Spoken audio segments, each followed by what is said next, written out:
All right. Good morning, everyone. I think put some. I think today we are doing the class. We are the Zoom, not Zoom. We are the YouTube. Ni. So now you can use that YouTube chat. Any doubt you ask in that chat, and whenever if I ask you to reply, respond to that chat. Okay.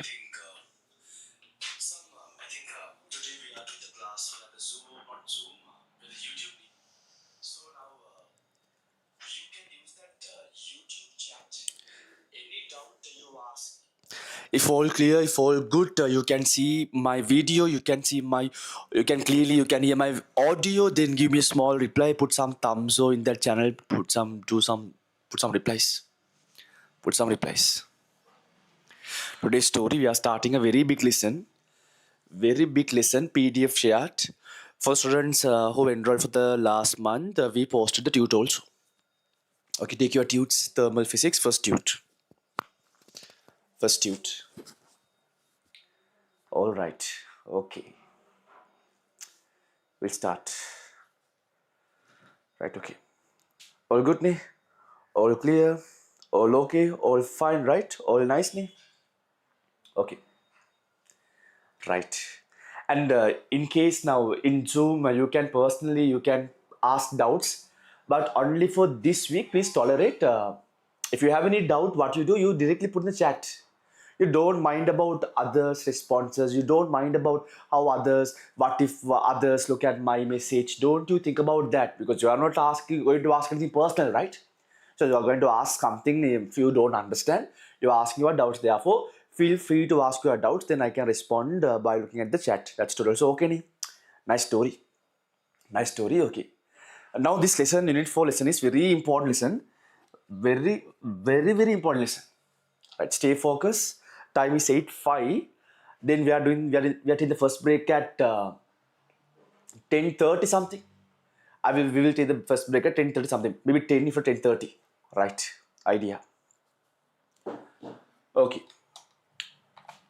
Right. Okay. Listen very carefully. This is a very important lesson, because we should do this unit for heat in that level. The reason is the contribution for the exam is really massive from unit 4 heat. Definitely, there will be around 6 to 7 MCQs coming from unit 4 heat. And also, definitely, there will be one complete structure essay question coming from heat. And also, there will be one essay coming from heat section. So altogether, if we roughly allocate to the total marks contribution for the exam, approximately MCQ around 6 or 7, sometimes 5, around 7 MCQs. 7 MCQ means 7 marks. And there will be one structured essay question. One structured essay question. That is out of 100, 5 marks. And essay question, 7.5 marks. So 7.5 plus 5, 12.5, 12.5 plus 7, it's almost 19. 19.5 marks. Approximately 20 marks in your paper is coming from unit 4 heat. So a very important story. Really important. So therefore, I'm starting this unit 4 heat from thermal expansion. Right, thermometry is small section, but don't worry. The depth, we'll understand the theories properly in thermal expansion, and we'll go to thermometry. That story. Okay, right. Okay, we'll start the idea. We'll start the idea now. We'll start the idea now. Take your tutes. Open the PDF. If not, people who have the tute, take your tutes. Take your tutes. Right. Okay. Story. Story. Right. Okay. It's a new lesson. Right. Anyone at any level can start from now. At least you can work nicely. New story. Okay. Right. New story. Your story. Unit 4. It's heat. Very nice lesson.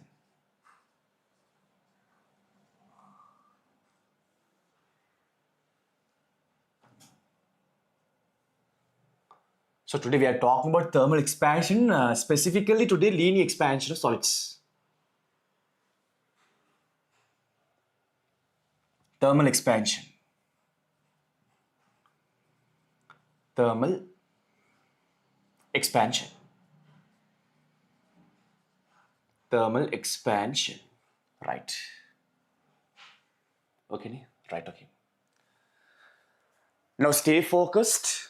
Stay focused. This is very important. Listen. Very important story. Right. Okay. Right. Okay. If you have doubts, you can ask. All right. Okay. Give me 1 second. Give me 1 second. Okay. All right. Okay. Right. Okay. Now, when it comes to thermal expansion, it's also thermal contraction, but commonly we call it as thermal expansion, right? We can talk this thermal expansion due to the temperature deviation of matters. We can break into few categories and we can talk separately. Thermal expansion we can talk in solids. We can talk thermal expansion in liquids, as well as we can talk thermal expansion in gases also, right? So thermal expansion, remember, now we will learn every chapter in detail. Thermal expansion, okay? I will explain what is thermal expansion properly. I will explain in a while. We learn thermal expansion by categorizing into few categories.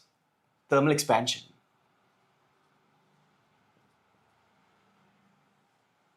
Solids, liquids and gases.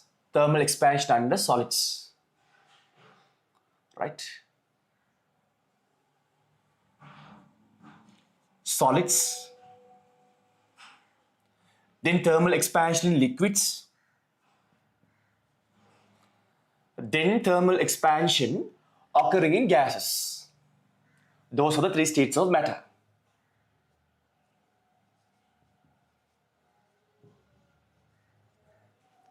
Next one is gases.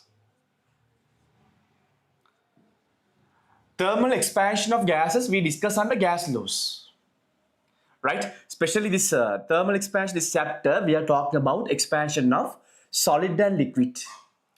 We can talk thermal expansion under solids in three different categories further. One is we call as linear expansion, area expansion, volume expansion. I will explain. Right? Linear, area, volume. Right? Linear expansion, area expansion, if on surface expansion,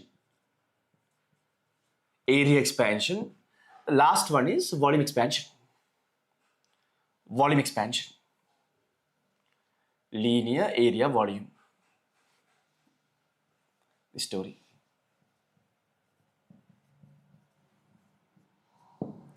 Okay. Volume expansion. Okay. Right, okay. Now, first of all, we'll understand now, so what does it mean by thermal expansion of a matter? Right? Remember, now when you consider any matter, it can be a solid, it can be a liquid, it can be a gas, definitely they all are at a particular temperature. Now, when I consider this marker, that is also the solid matter, that is currently at the room temperature. Now, when I go to the microscopic level, when I go to that atomic level, we know that at that temperature, all the matter particles, all the solid particles, all the solid atoms are undergoing kind of vibration. Right? If you go to the micro level of a solid, look here, this story. We know in a solid, we all know that these solid atoms, they are packed well, right? They can't vibrate like liquid particles, but solid particles also undergo kind of vibration due to its temperature. Okay, right. Now see this story. This story.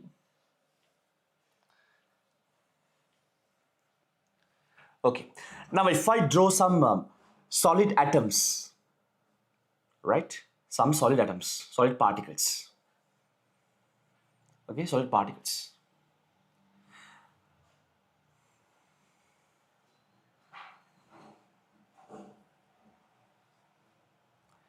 With temperature is capital T1, the solid particles are undergoing kind of vibration. I will explain.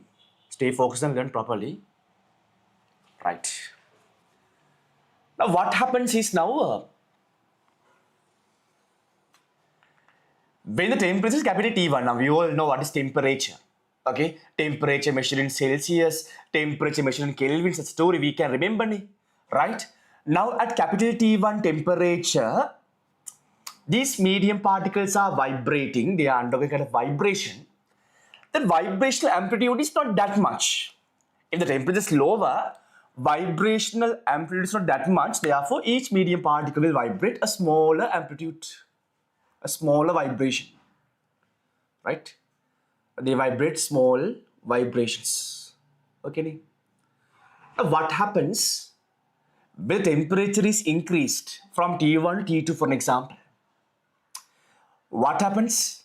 These medium particles obtain larger kinetic energies. When the temperature is increased, all the medium particles, all the solid particles obtain larger kinetic energies. Now their vibrational energy is large. If all the atoms has larger vibration, larger vibrational amplitude, what will happen? Previously now, they were well packed. Not to vibrate each other, they required a very small specific phase. But now, every particle's vibration is very high because of high temperature. As a result, what will happen? For the existence of the medium particle, for the existence of the solid, now they require a larger space, right? Because in case if they don't obtain that large space, actually they can't vibrate freely in that amplitude. As a result, what happens? Those medium particles obtain a larger volume. Do you understand? This is what we call as expansion. Very simple. What is expansion in a matter? When temperature increases, okay, I will explain that way. When temperature increases, medium particles obtain large kinetic energies. Therefore, when medium particles vibrate with larger energies, their vibrational amplitude is very high. In that case, for the existence of those medium particles, they require a considerably larger space than before.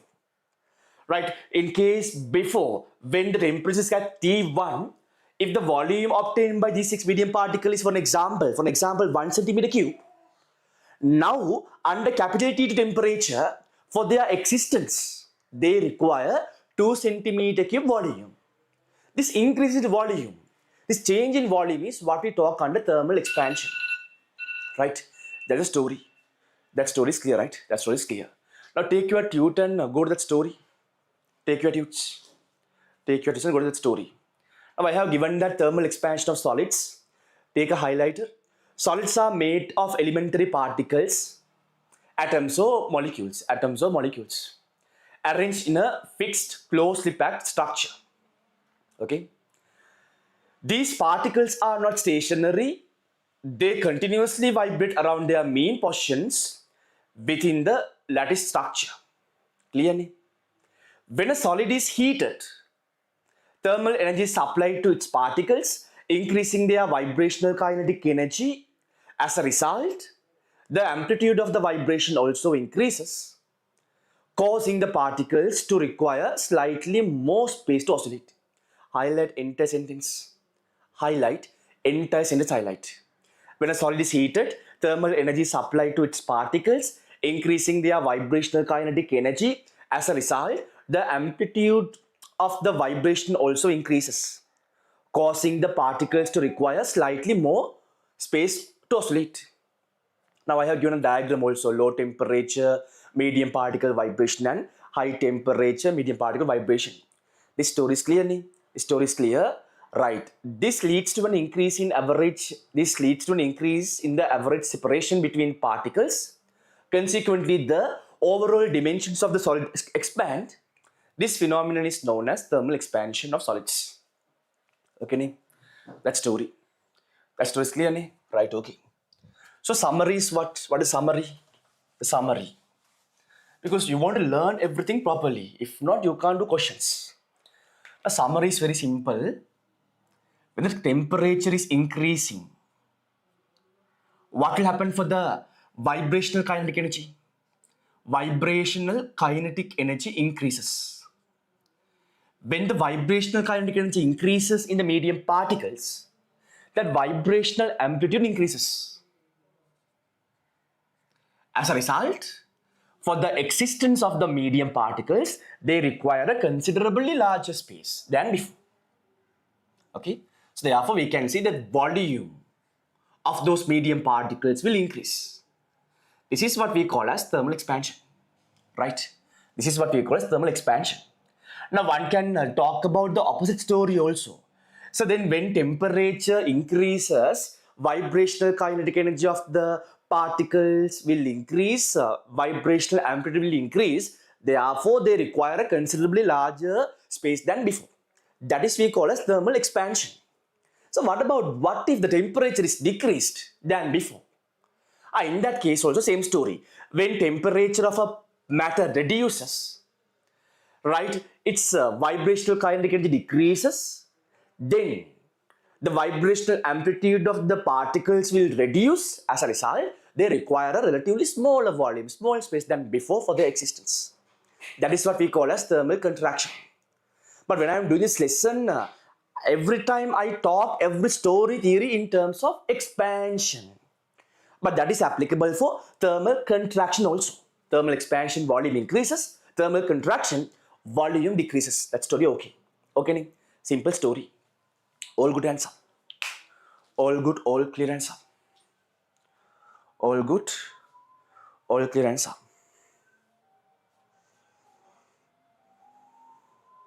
Quickly. Quickly, all good, all clear answer. All good, all clear answer. Increases. Quickly. All good, all clear answer. Okay, right, okay. Okay. Finish ne? Next theory. Now the main theory, main story. Main story, right. Linear expansion of solids. Linear expansion of solids, now story. Right. Listen, very careful listen. Right. Page number 2, next story, linear expansion of solids. Okay. Linear expansion of solids. First of all, we'll talk about the expansion in solids. Then we'll go to liquids, later on gases. Linear expansion. Linear expansion. Right. Now let's consider a rod having initial length, simple length. There's a rod having initial length, simple length. Okay. Right.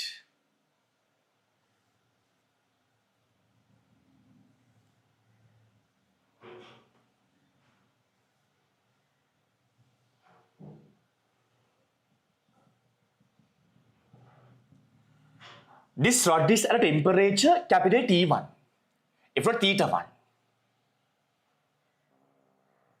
Okay. Initial temperature is theta 1. Initial length of the rod is simple length.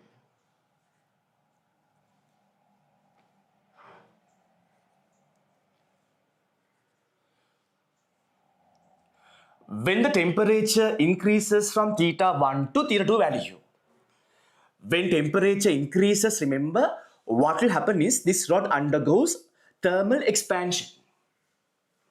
Then what is the result? We can clearly see that significantly length of the rod will be increased. Let's say that increase in length is delta L in that case. Initially, when the rod is at theta 1 temperature, its length is L, where temperature is increased to theta 2. Now, increase in length of the rod is delta L. That story. That story.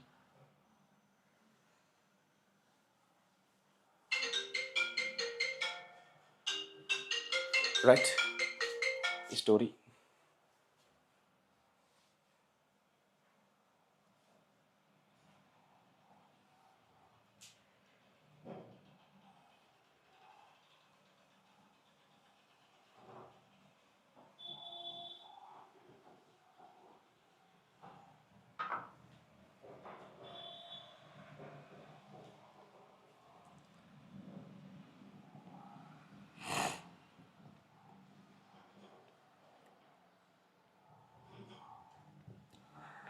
Now, naturally, this simple L, that increase in length, we can clearly see that this is the increase in length, right? That is, let's take it as delta L. Delta L. Now, temperature of the rod is theta 2. So, we know that theta 1 temperature is smaller one, theta 2 is larger. Theta 2 is larger than theta 1.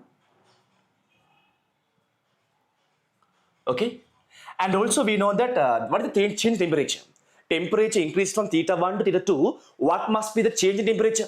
Theta 2, large temperature minus small temperature. Always remember, when you are finding change in temperature, that is always large temperature minus small temperature.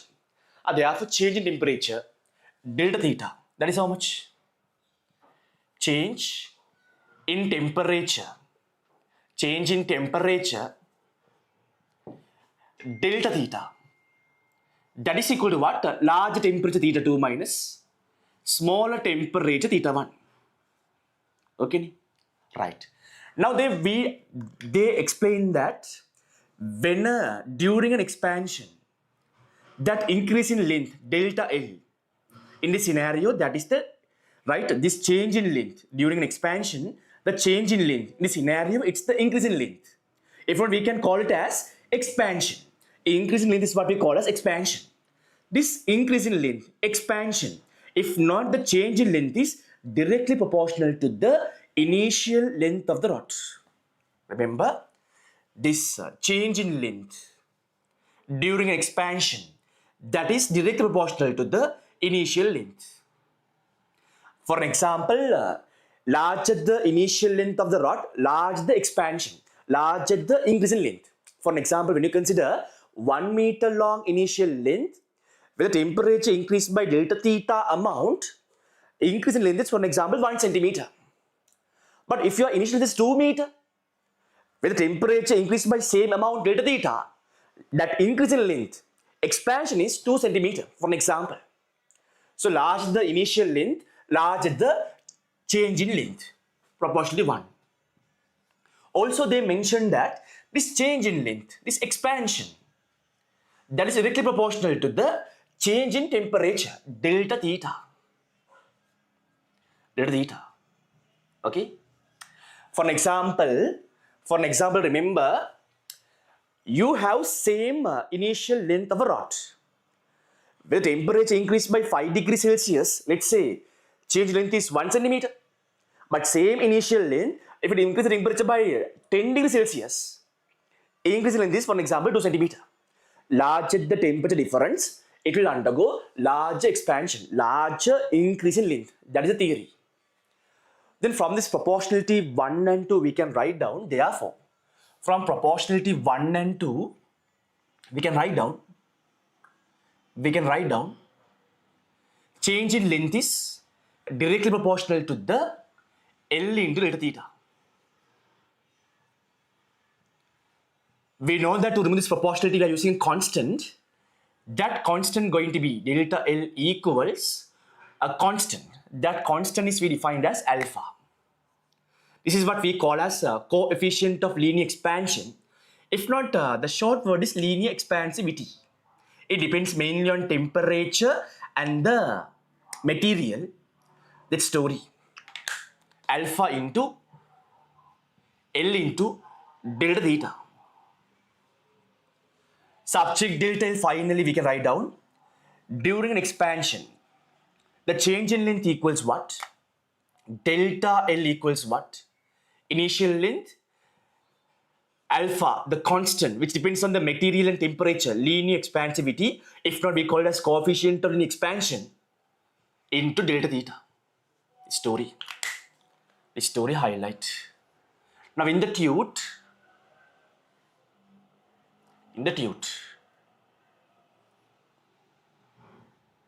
okay, in the tute, take your tutes, right, and take your tute and under page number 2.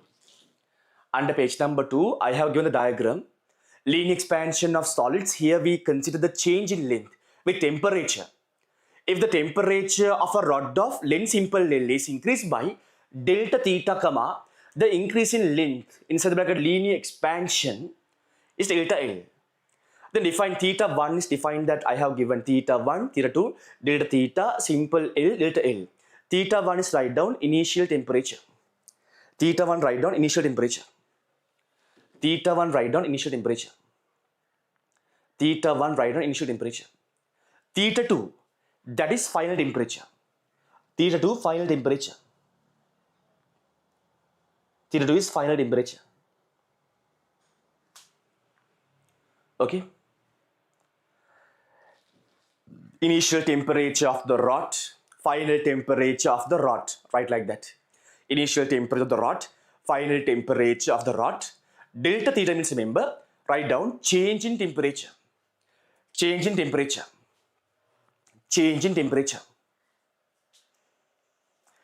Delta theta means write down change in temperature. Simple L, that is initial length of the rod. Simple L, initial length of the rod. Initial length of the rod. Of the rod. Delta L means write down change in length. Delta L means write down change in length. Change in length. A slash write down for this scenario, it's thermal expansion. Therefore, we can call it as this change in length, we can call it as increase in length or expansion. Right? The common term is change in length for delta L, but this scenario we realized that is a kind of increase in length. Therefore, slash increase in length or expansion. Or expansion. So we can use three common words for delta L, this scenario. Change in length, increase in length, if not expansion. That's story. Then I have given a space in the tube. I have given a space. In that given space, right, immediately after this diagram, in the given space, this story. Then once you finished, because I can't see any of your messages, once you've finished, immediately put a kind of message in the YouTube chat. Finish writing till here, immediately put a message in the YouTube chat. Put a thumb or something. Put a thumb or something. Start doing them. Quickly. Quickly. Quickly. Quickly. Quickly.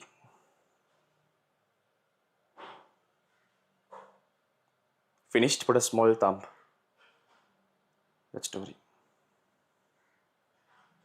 Finished writing, give me a small reply. Give me a small reply. Give me a small reply. Okay, very simple lesson, don't worry. Every point we'll discuss in detail and we'll completely understand the story. Once you finished, put some replies. Okay. Once you finished, put some reply. Okay. Okay, right? If you finished, put some replies.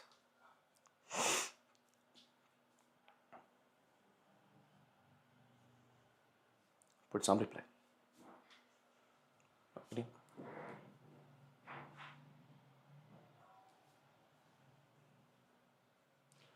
Okay.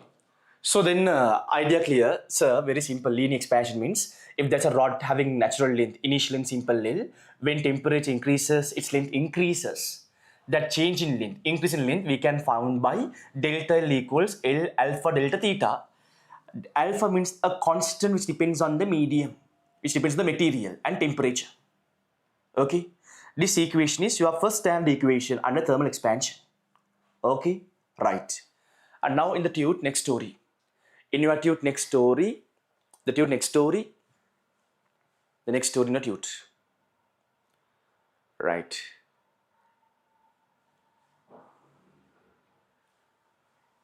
Next story. Then the constant of proportionality alpha is a constant for a given substance at a given temperature. Please highlight alpha constant given substance at a given temperature. Highlight that story. Alpha constant given substance given temperature. is known as linear expansivity, if not coefficient of linear expansion. That story. Listen very carefully now. Now we'll explain further regarding what is alpha. Alpha. So we call it as coefficient of linear expansion, if not linear expansivity. I just write on linear expansivity. Linear expansivity, right? Okay. Now we'll talk about exactly what is this alpha. That story. Right. Next theory idea. Right. Okay. Right. Okay. Now, when you consider linear expansivity from alpha, that idea, linear expansivity, that is alpha.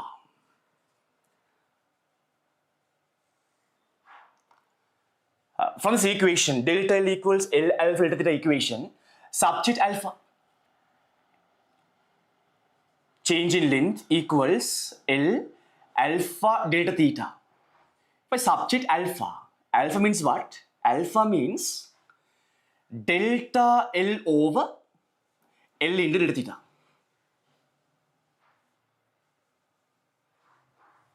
L into delta theta.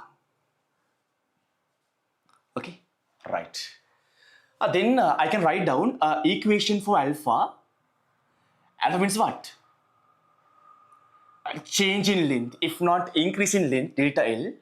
L means initial length into change in temperature, but in this scenario, this change in temperature is the increase in temperature. Okay, so we can write down alpha means what from the story? Alpha means we can write down alpha means change in length only, if not we can call it as increase in length. Increase in length over L means initial length, delta theta is change in temperature. But here very clear temperature has increased. Therefore delta theta means increase in temperature.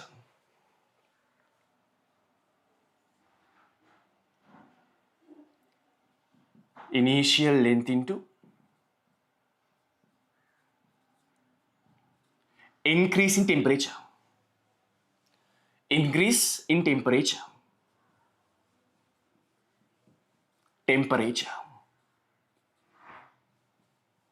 Temperature. Okay. Now how do you define alpha? Right? If I say alpha is a constant which depends on the material, also temperature, okay, you understand now, okay, right. But beyond that, you want to understand exact meaning of alpha. What is the exact meaning? Now, in an equation, the density equation, rho equals mass over volume. How do you define density? Mass per unit length. You can remember that sound intensity equation, I equals capital P over, if energy over area time. Energy per unit area, unit time. Likewise, if you define alpha means roughly by looking at this equation, if you define the alpha means what? Change in length per unit length, unit temperature. Not exactly the proper meaning coming. Change in length per unit length, unit change in temperature. But if I properly explain, remember alpha means, change in length, if not increase in length, when the temperature of the rod of length 1 meter is increased by 1 degree Celsius. Alpha means increase in length per unit length, unit temperature. Remember, when the rod of length 1 meter, unit length, is increased by 1 degree Celsius, unit temperature, that increase in length is what we call as alpha. Do you understand?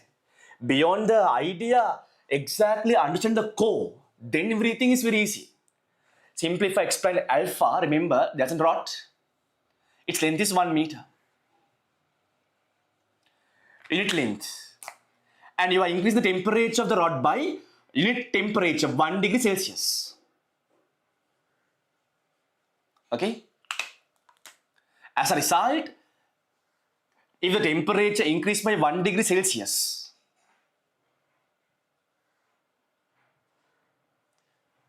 rod undergoes expansion, length of the rod will definitely increase. Temperature increase by 1 degree Celsius. Temperature increase by 1 degree Celsius. Then the increase in length is what we call as alpha. Do you understand? This is the idea. Okay? Increase in length is what we call as alpha. Then tell me what is the units and dimensions of alpha?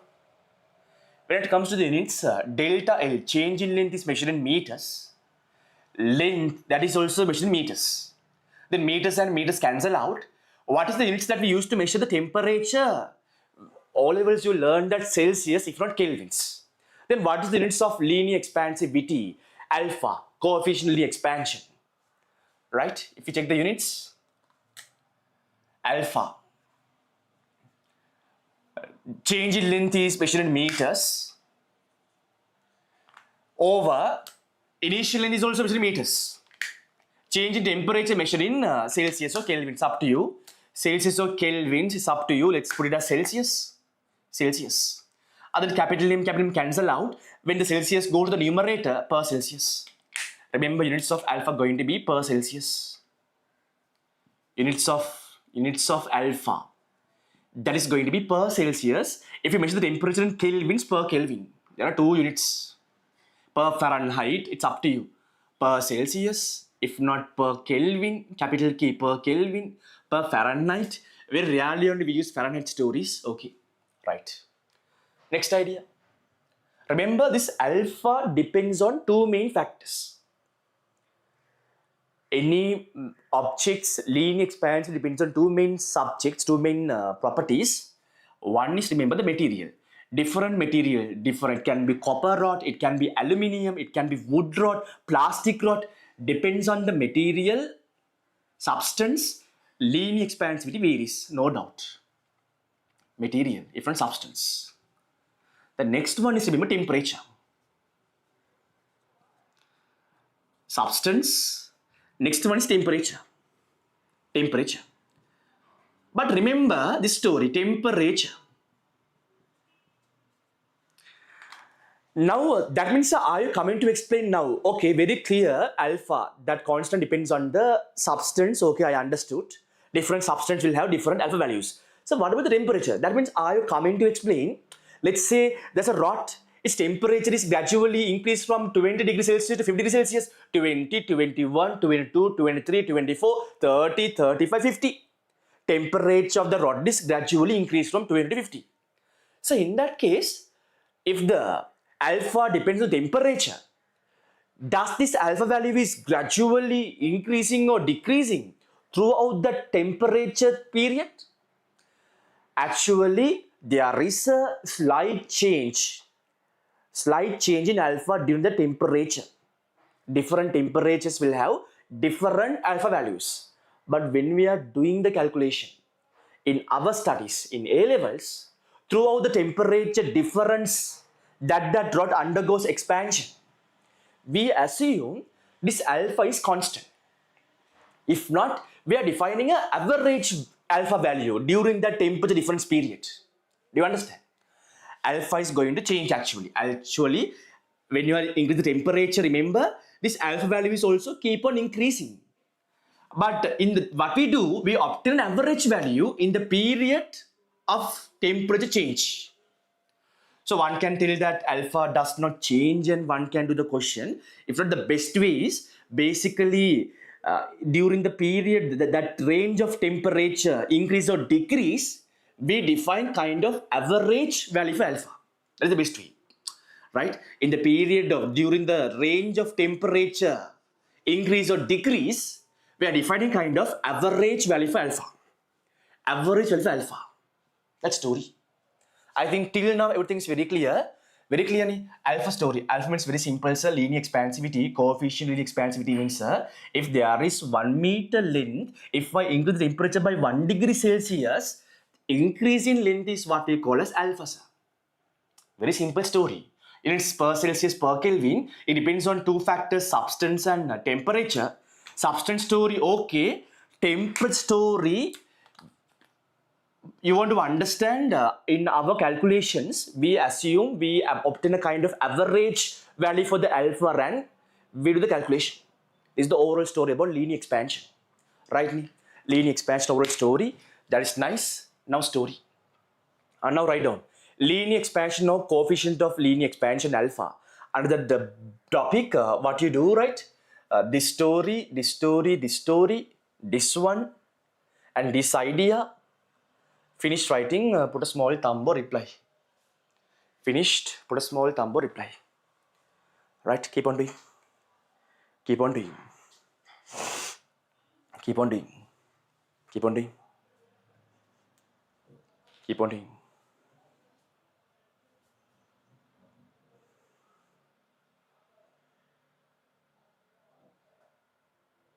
Keep on doing.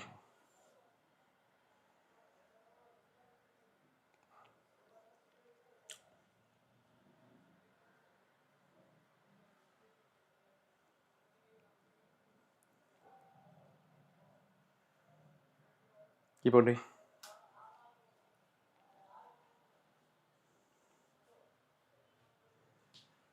Keep on doing.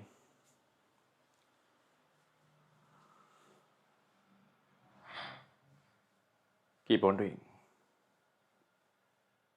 Finished. Just put, if you finish, put finished, okay? If you finish doing something, if you finished writing, just put a message finished.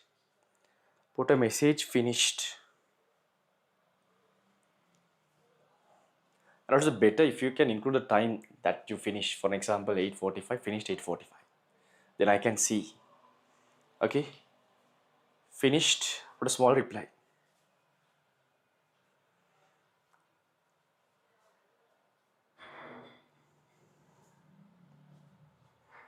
Finish, put a small reply. Okay? Now very slowly, step by step, we are learning everything properly. Therefore, this lesson is a new lesson. Anyone can understand, anyone can learn from the beginning properly. Therefore, learn nicely. Learn nicely. Learn nicely. Learn nicely. Okay? Learn nicely.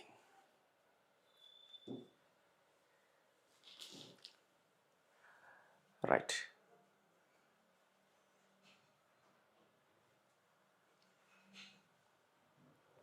Okay. So then after writing the story in that given space, page number 2, the units of linear expansivity write down per Celsius, per Kelvin. You can write down per Fahrenheit also, but not necessary. Per Celsius, per Kelvin, write down there. And the linear expansivity of a substance depends on 2 parameters. Number 1, write down substance. Number 2, temperature.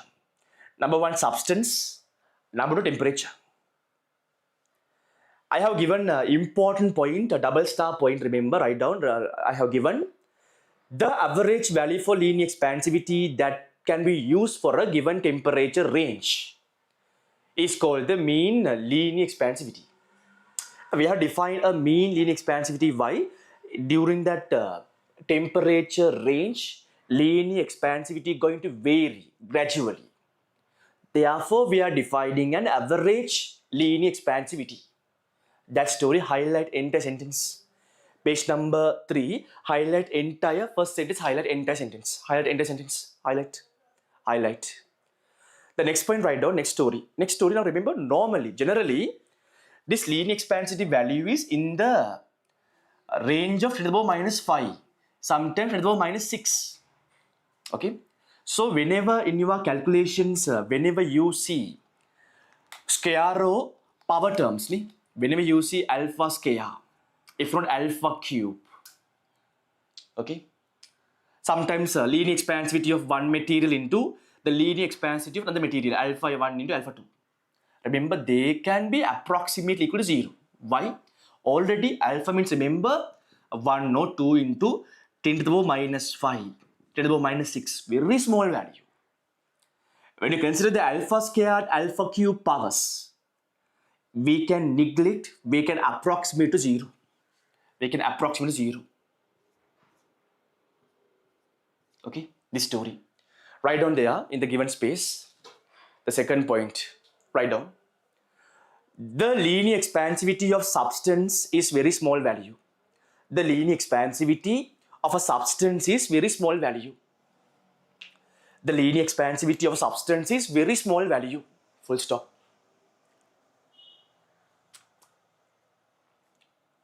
Therefore, higher order terms. Therefore, higher order terms of linear expansivity.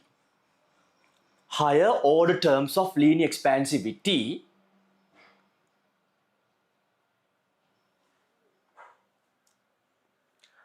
are taken to be approximately zero. Are taken to be approximately zero. Are taken to be approximately zero. If I repeat once again, the linear expansivity of substance is very small value, full stop.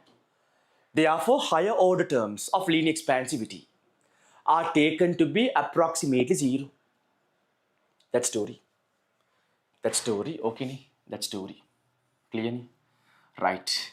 Now we can do questions, but we'll go deep and we'll understand few more stories also. So this equation is very important, the first equation, right? If you want to find the change in length of a rod, then you can use this equation directly, a direct equation. First standard equation. Now next story, next theory is what? Expression for final length of a rod. Case number 1 talks about during an expansion. Case number 2, they talk about during a contraction. Okay. And now under case number 1, when temperature increases, thermal expansion. That story. When temperature increases, the length of the rod increases. This is called thermal expansion. Okay. This story, look here. This story, look here everyone. Look very carefully. Right, same story only. I draw here. I draw here. So I draw here. I draw here. This story. Case number 1. Okay, case number 1 story. Now temperature increases from theta 1 to theta 2. Okay. Initial length of the rod, let's take it as initial of the rod, let's take it as L1. Right, initial length is L1.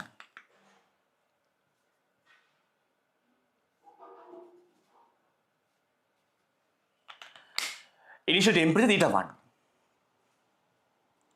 Temperature increased from theta 1 to theta 2.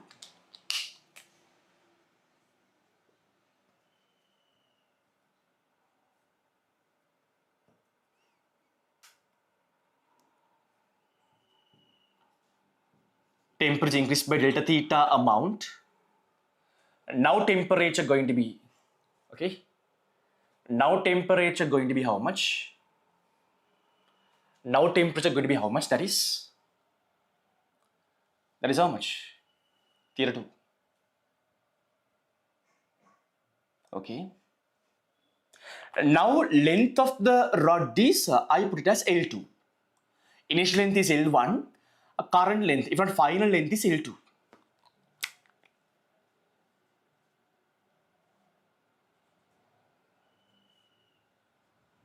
Okay. Now temperature theta 2. Then what is the change in length? What is the increase in length? Initial length was L1, now length is L2. The increase in length going to be this gap. This is going to be our change in length. If not, increase in length, delta L. Delta L. Now, if you know the linear expansivity of this material alpha you know. What's my target? I want to obtain a relationship between final length and initial length. I want to write an equation in terms of L2 and L1. So what we can do? We can write down, so now this story, first of all, we know theta 1 is smaller one, theta 2 is larger one. Some stories. Theta 1 smaller, theta 2 is larger. Then if I want to find the change in temperature, some students, they can't, in case if they ask them to find the change in temperature, some of them, they even can't get this value. Delta theta. That is equal to what? Large temperature is theta 2, smaller one is theta 1. Theta 2 minus theta 1. Okay, right? Now, in terms of L1 alpha delta theta, if I ask you to write an expression for change in length, if not increase in length, if not expansion, we can write down, sir, delta L equals that equation. We learned change in length, delta L equation. Delta L equals L alpha delta theta. If I want to find the change in length, delta L equals what? Initial length is L1, right? L1, initial is L1, alpha, change in temperature delta theta. Delta theta. So rather than write delta theta, you can write down theta 2 minus theta 1 also. It's up to you. Equation 1. Equation 1. Also, we all know that, so now final length of the rod is equal to initial length plus increase in length, right? Final length of the rod is equal to initial length, this L1 gap plus increase in length delta L. Clearly, sir? Therefore, I can write down, see, final length equals, final length of the rod equals initial length plus initial length plus what? Plus increase in length. Increase in length. Increase in length. And now I can write down the story. Look here. Therefore, if I go this side,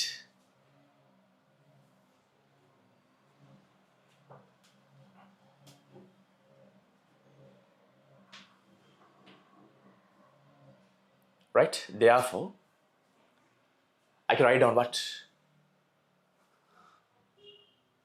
I can write down final length is what we defined as L2. Initial length is we defined as L1. Increase length is delta L. Therefore, we can write down, sir, L2. L2 must be equal to L1 plus delta theta. So, delta L.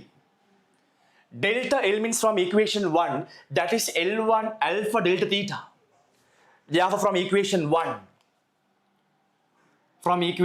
story, L2 equals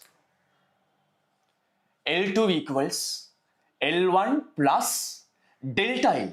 That is what? L1 alpha delta theta.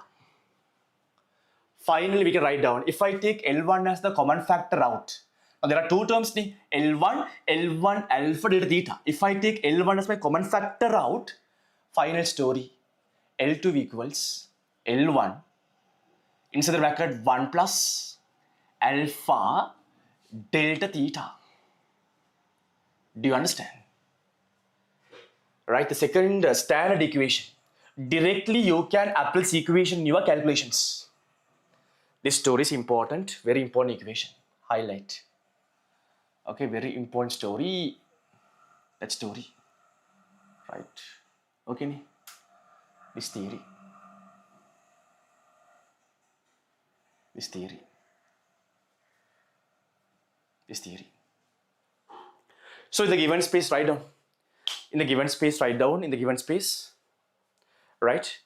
Now L1 is initial length, L2 is final length. In the given space, about this equation. Now I have given final length equals initial length plus increase in length. About that story, these things, and below this equation, those things.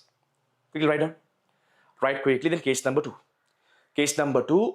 Then we'll talk about case number 3 and some small stories. Small stories. Then we can do some questions. Very simple lesson. Really simple lesson. If you learn properly, everything is very simple. You have to try to learn everything properly. Then very simple. Really simple story. Really simple story. Write down. Write quickly. Write down quickly. Write down quickly next story. Write down very quickly.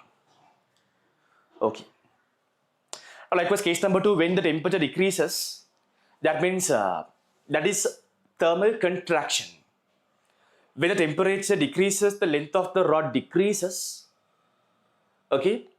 This is called as thermal contraction. Highlight thermal contraction, highlight.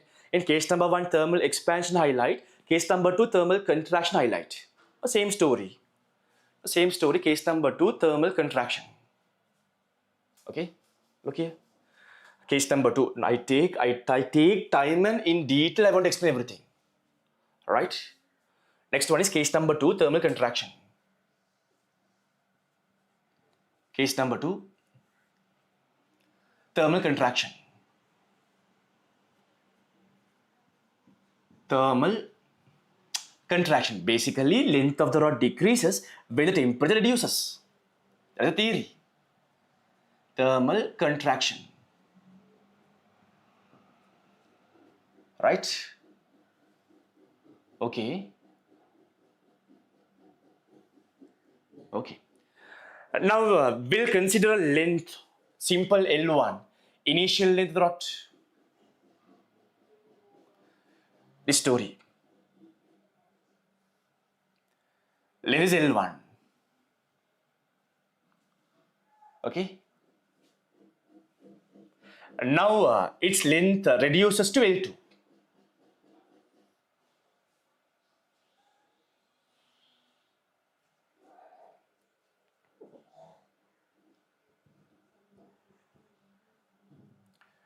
Initial temperature is theta 1. Initial length is L1.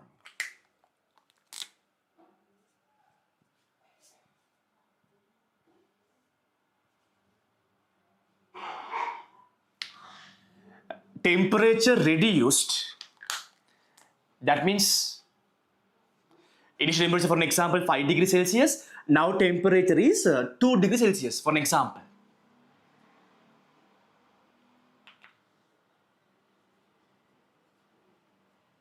Now the temperature of the rod is theta 2. Now length of the rod is L2. Now length is L2. L2. Okay. Then the decrease in length. Basically what happened due to the temperature reduction in the rod, length of the rod is reduced. Reduced length is we call as contraction. Contraction. Simple. Really simple story. Really simple story. Really simple story. Right?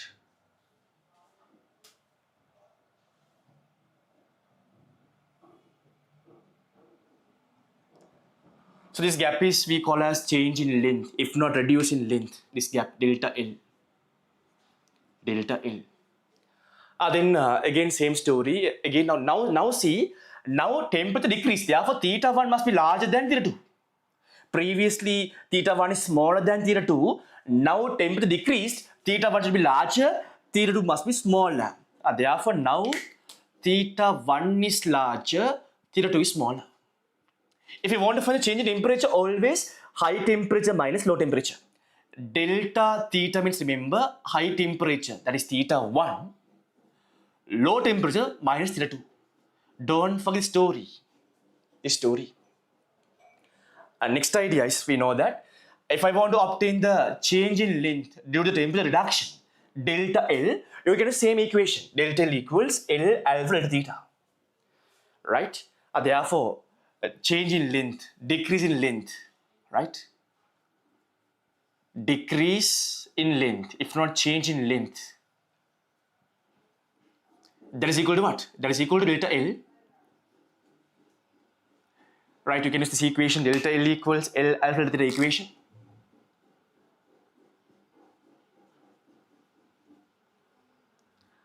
If I apply for the scenario, delta L equals L1 alpha delta theta.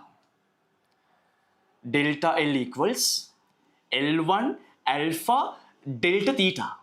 Equation 1.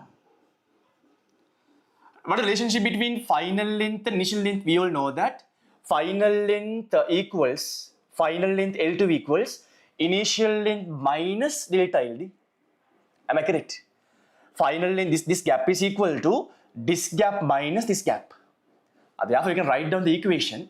Final length of the rod equals initial length of the rod minus reduce in length, if not change in length. right? Final length. Therefore, remember final length. Final length must be equal to initial length minus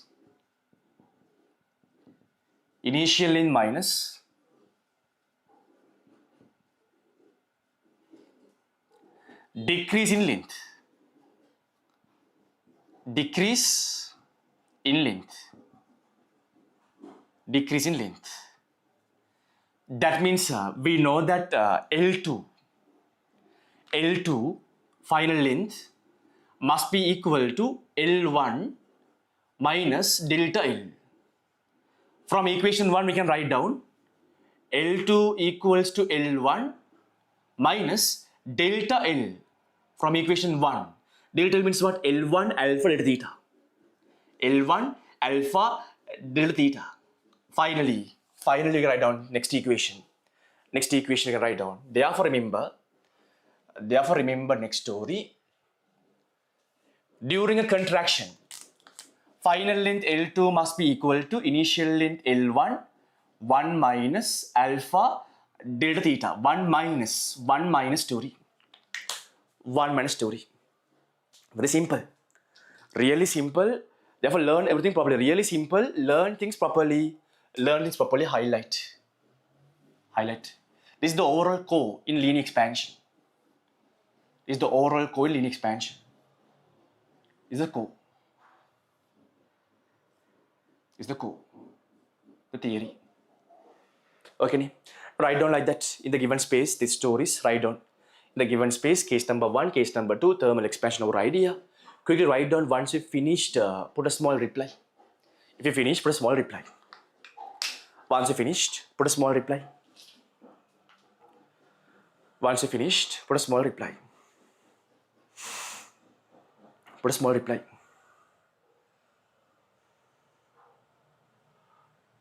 Put a small reply once you finished. Once you finished, put a small reply. Quickly.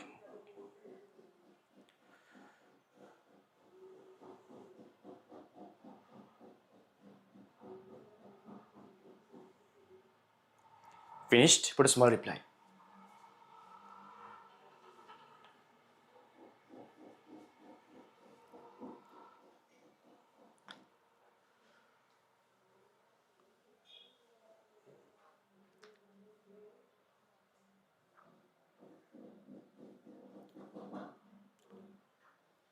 Summary is simple. Summary is very simple. Want to understand what is alpha, linear expansivity. Whenever temperature increases or decreases, if you want to find the change in length, delta L equals L alpha delta theta. Initial length into linear expansivity into change in temperature. During an expansion, length increases. Therefore, if you want to find the relationship between final length and initial length, L2 equals L1 inside bracket 1 plus alpha delta theta. During a contraction, length is reducing. If you want to obtain the relationship between final length and initial length, L2 equals L1 inside the bracket 1 minus alpha delta theta. This is the oral theory. Even we take time to explain oral theory. Better if you can remember the core idea about what is alpha. This story is important. Right? Clearly? Now, okay, we'll talk about next story. Now, case number 3, we are talking about. We'll do some questions before that. We'll complete case number 3. Okay, we'll try to do one question and we'll come to the remaining theories. Go to the tude page number.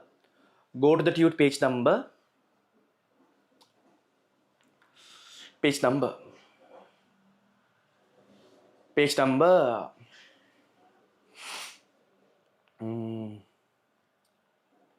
Right, page number 38. Go to the page number 38.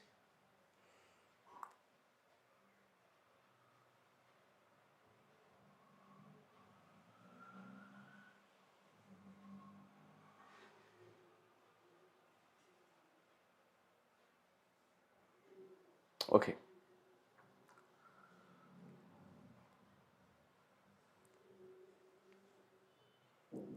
Okay. Right.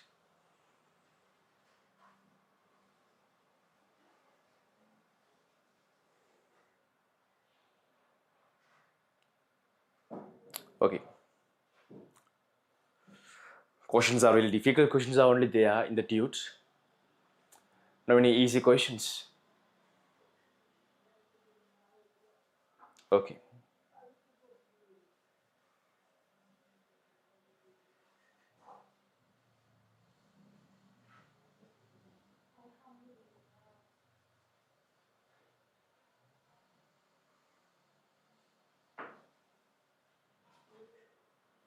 Give me a second.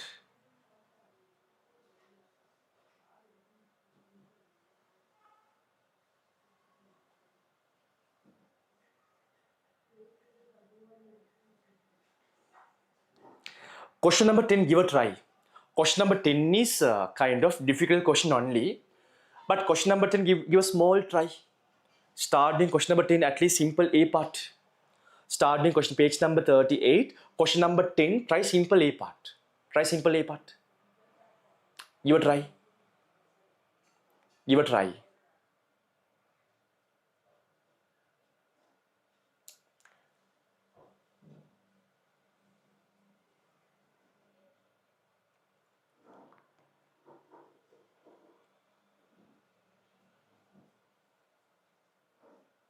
Give a try, okay? Question number 10 is somewhat complex question. It should not, we should not give it as the first question, but give a try. Okay? Give a try. Give a try. Nice question. Give a try. Give a try. Give a try.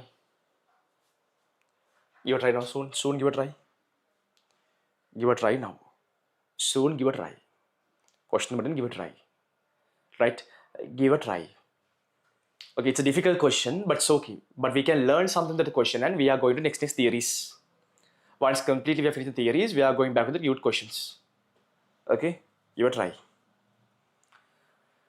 But it's really complex question. Not, okay? Right.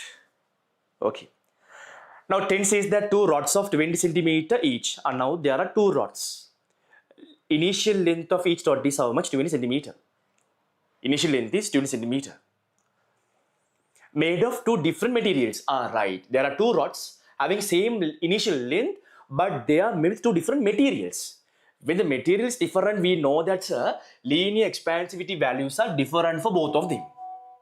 Alpha value is different for both of them. Okay. Expanded by 0.5 millimeter and 0.3 millimeter when their temperature is increased by 100 degrees Celsius. If you name that first rod is rod capital A, initial length is 20 centimeter. When you increase the temperature of the rod by 100 degrees Celsius, they have given the expansion. Increase in length is how much? 0.5 millimeter. Second rod increase in length is how much? 0.3 millimeter. Then go to the simple A part. Don't read the second part. Then when you go to simple A part, they are asking, find the linear expansivities of both the rods. That can be done. Separately consider each rod and get the answer. We can easily find that story. That is easy. Start doing that one. Start with that question. Question number 10 story, page number 38. Page number 38. Question number 10. Question number 10. Right, okay. Now, they talk about two different rods. This is rod A. I'm giving a name. This is rod A. Temperature increased by 100 degrees Celsius. Then the rod undergoes expansion. Rod undergoes expansion. This is rod A. Likewise, if I consider rod B, what is the initial length of rod? Initial length of rod A is what? 20 centimeter. L is, if not L1 is, L is what? L1, L is what? 20 centimeter. Right? 20 centimeter. That is our L, initial length. Temperature increased by how much? 100 degrees Celsius. Delta theta is how much? Delta theta is 100 degrees Celsius. So they have given the change in length, if not expansion, is how much? For the first rod, it is given as 0.5 millimeter. It's 0.5 millimeter. Expansion 0.5 millimeter. This gap is changing in delta L is how much? That is equal to 0.5 millimeter. For rod D. Quickly find the linear expansivity of rod D. Let's say linear expansivity depends on the material. Different materials have different linear expansivities. I want to find linear expansivity alpha 1. Find alpha 1 soon. Then we can remember, sir, if I know the initial length L, delta theta, if I know delta L, I can use that equation. Delta L, change in length equals L alpha delta theta. Therefore, simple.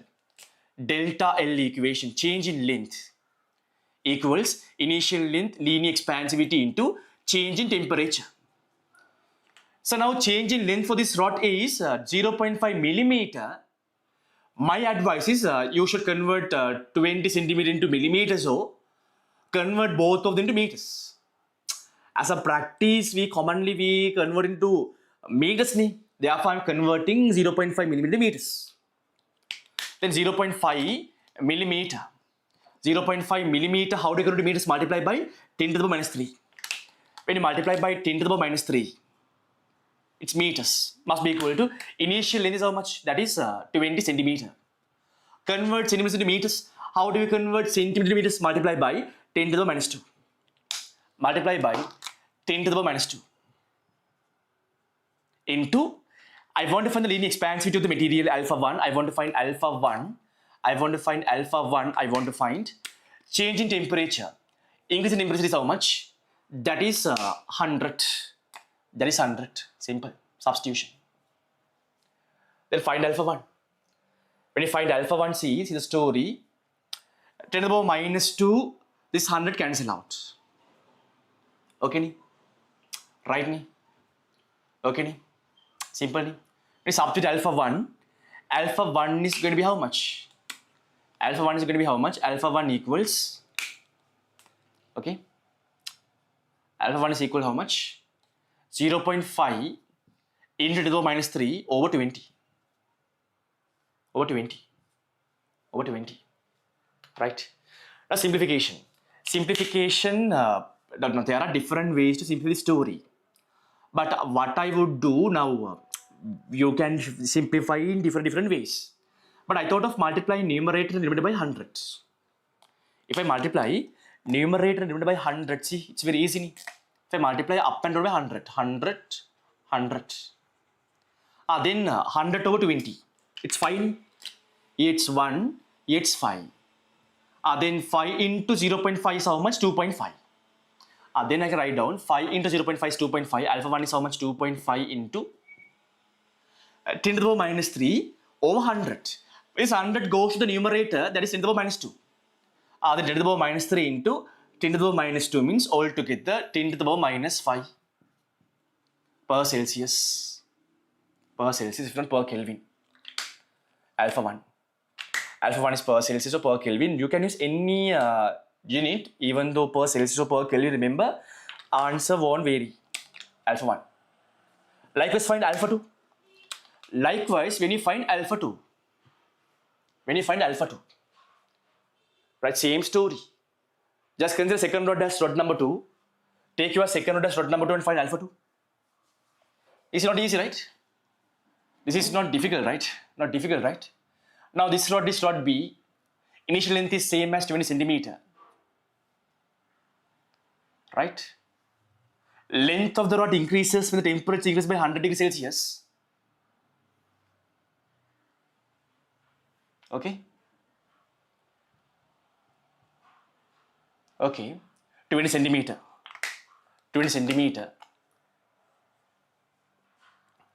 L is 20 centimeter.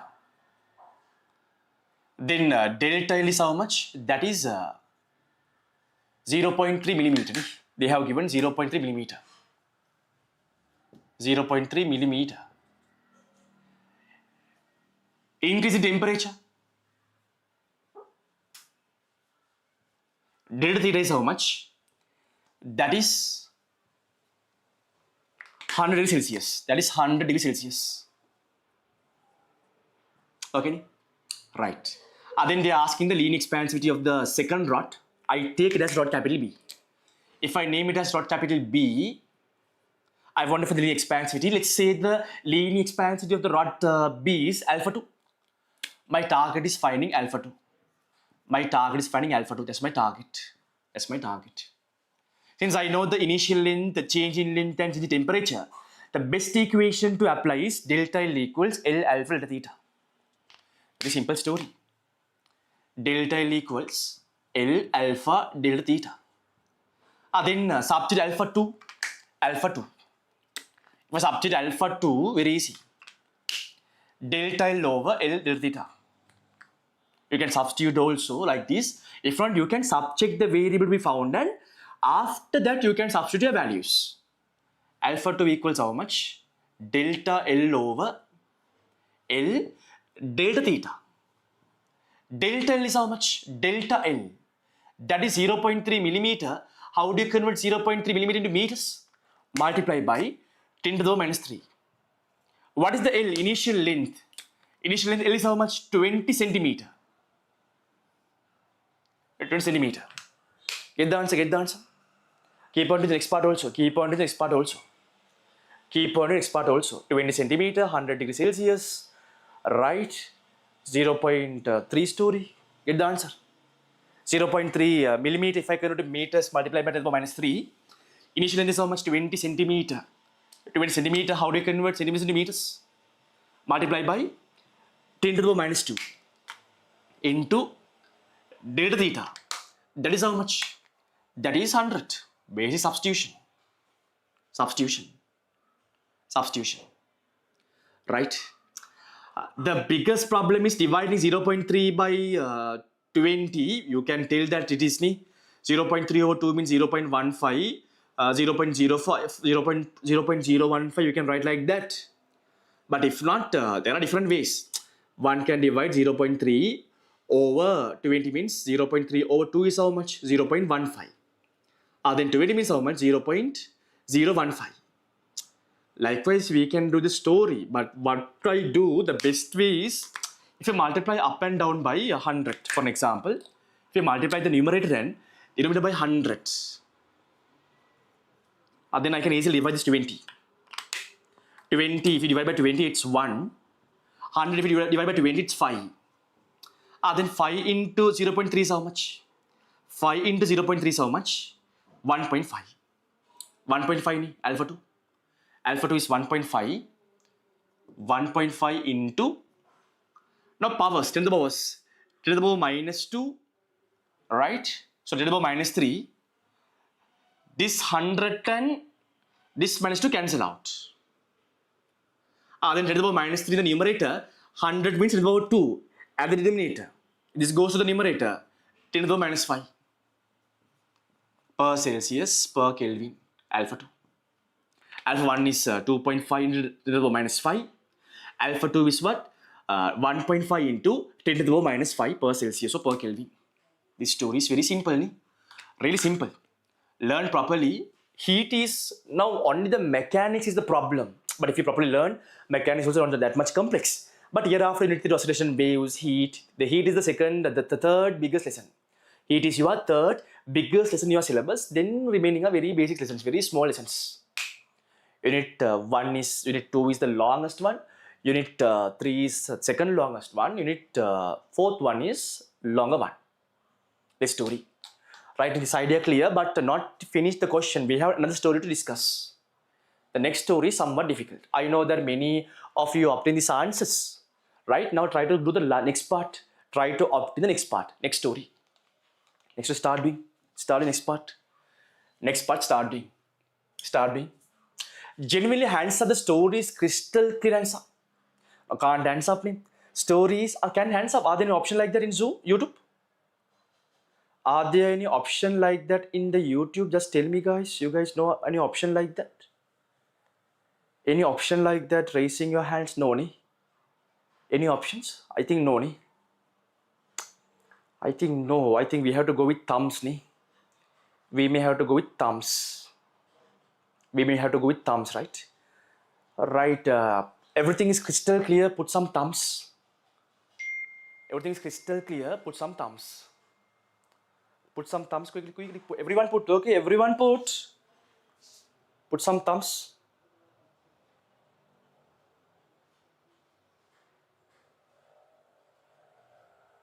Everything's crystal clear, put some thumbs. Clear? Nahi? Right, okay. Nicely. Nice. Okay, nice, okay. Nice story. Nice story, okay. Right, okay. Okay. Right, okay, then the next part of this question, next story. Next part they are saying what? Next part they are saying what? Next part simply find the length of each of the pieces made of composite rod. Okay. Now the second part. The other two rods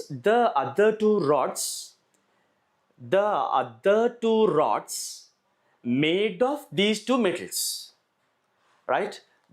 There are two rods, both are made with these two materials, okay, having linear expansivities, this value and this value, okay, welded together to form a composite rod of length 20 centimeter. Okay. Now in this scenario, when you consider both the rods, their length is 20 centimeter each, 20 centimeter initial length. So I know their linear expansivities. Now they are telling they are going to take a length from this rod A. We don't know what is the exact length, right? They are going to take a small length from this rod A and they are going to take a small length from rod B and they are going to weld them together. If you took a small length from rod A and rod B and welded together, the total initial length of the rod is, composite rod is, that is 20 centimeter. The total initial length of the composite rod is 20 centimeter. Do you understand? And now they are telling what? Okay, understood the idea. Okay, clear. Now they are telling,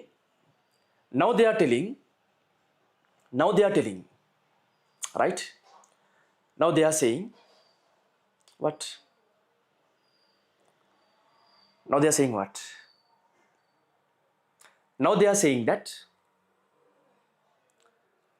when the temperature is raised by 100 degrees Celsius, okay, the composite rod expands by 0.45 millimeter. Now there are two rods with different materials welded together.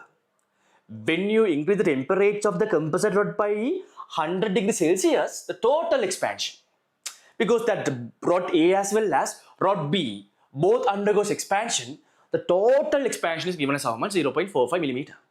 They are separately asking, find the initial length of each pieces of the rod.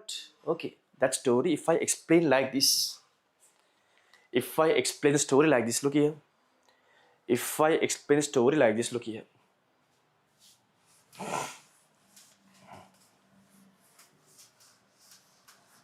It's a nice section, nice question, covers everything we learned till now. Nice story. Nice story, look here. Nice story. Right. Now, there's a composite rod. Look very carefully.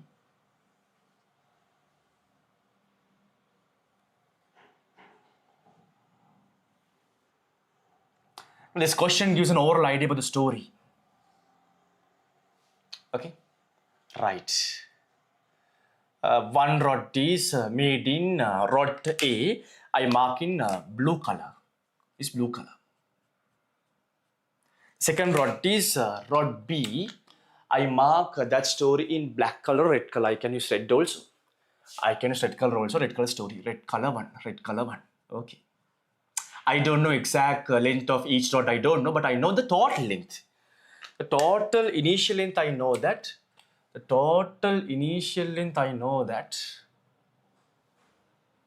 That is how much?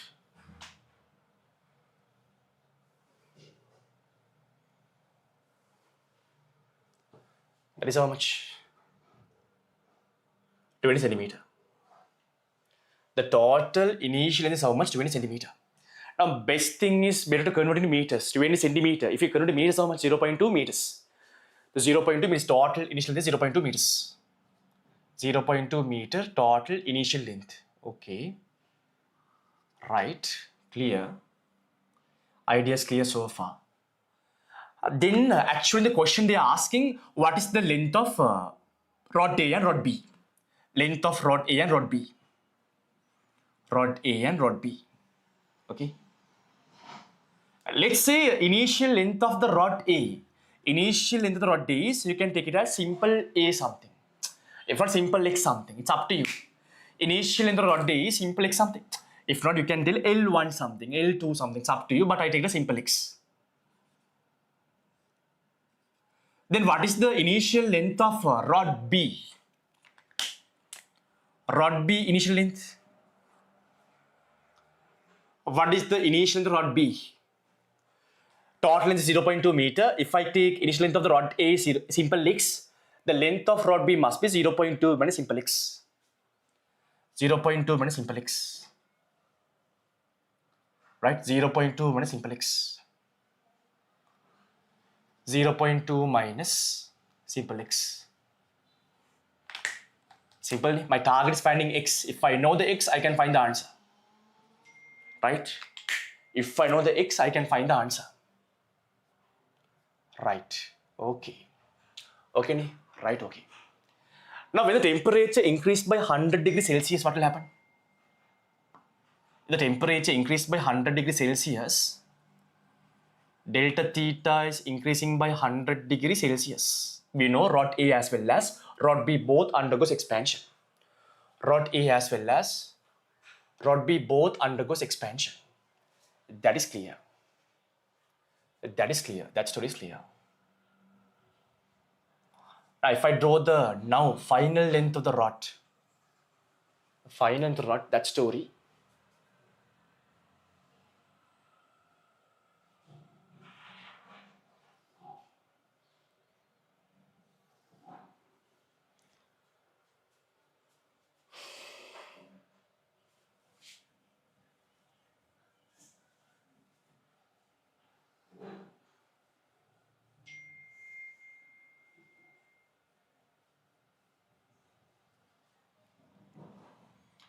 Let's say now blue color rod is expanded.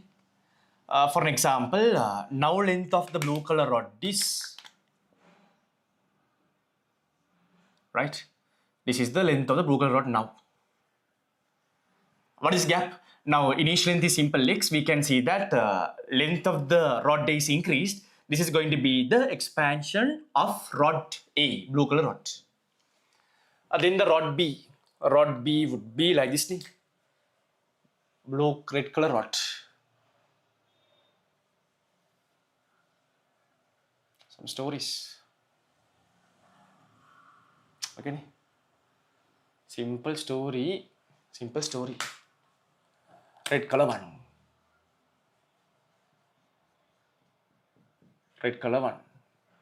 Okay. Right. Okay. Done. Done story. Done. Okay. Now they have given the total expansion. Total expansion of both the rod is how much? 0.45 millimeter. Total expansion how much? 0.45 millimeter. Total expansion is 0.45 millimeter. Right? The total expansion is how much? 0.5 millimeter. This gap is how much? This gap is delta L total.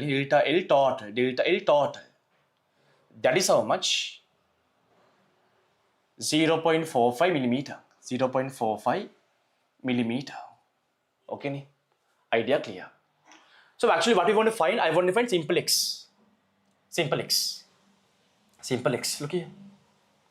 Now we know that, sir, what I know is, now since they have given the total expansion of the rod is 0.45 millimeter means, expansion of rod A, expansion of blue color rod plus expansion of red color rod B must be the total expansion. This one's expansion and this one's expansion going to be this 0.45. So what I do in terms of given data and define variables myself, first of all I find the expansion done by rod A. Then I find the expansion by rod B. And then I will add them together and I will check whether I can find X or not.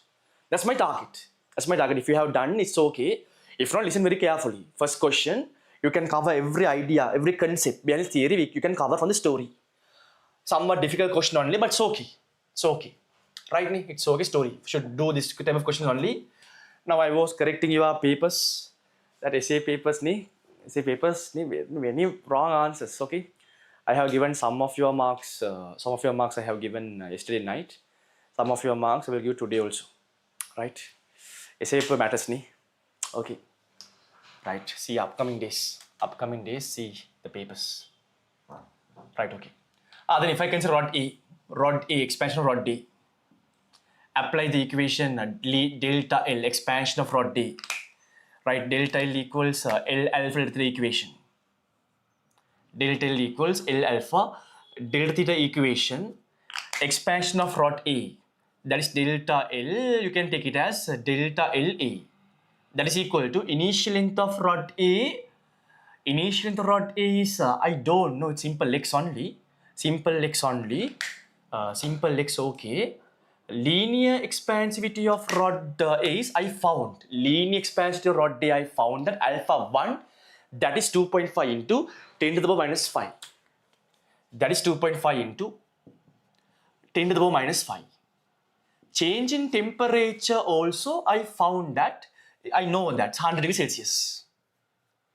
I can't do anything else, I can simplify further, but we'll simplify later. Okay, equation 1 might be important. Likewise, if I consider the expansion done by rod B, red color 1. Red color 1's expansion, capital B, applying the equation delta L equals L alpha delta theta equation. Delta L equals L alpha delta theta equation. Right, expansion of red color rod is what? Delta LB. Nice story, very simple stories. Delta LB. That must be equal to initial length of rod B. Initial length of red color rod is, I don't know, it's 0.2 minus simple X. 0.2 minus simple X. My target is finding X. Then story finished. Whenever in the exam, if they ask similar question, is the logic into linear expansivity of rod B. Rod B linear expansivity, I found that it's 1.5 into 10 to the power minus 5. 1.5 into 10 to the power minus 5. Nice story. Into change in temperature 100 degrees Celsius. Equation 2. That's it. Equation 1 is done. Equation 2 is done, sir. And now I think like I can get the answer because they have given the total expansion done by both the rod is 0.45 millimeter. This must be equal to linear expansion done by rod A plus linear expansion done by rod B, sir. Therefore, final story simple, sir. Therefore, sir, delta L total expansion must be equal to linear expansion done by rod A plus linear expansion done by rod B. Right, okay. This is 0.45 millimeter. I convert into meters. Better if I convert 0.45 millimeters into meters, multiply by minus 3. Multiply by minus 3. Right, simple story.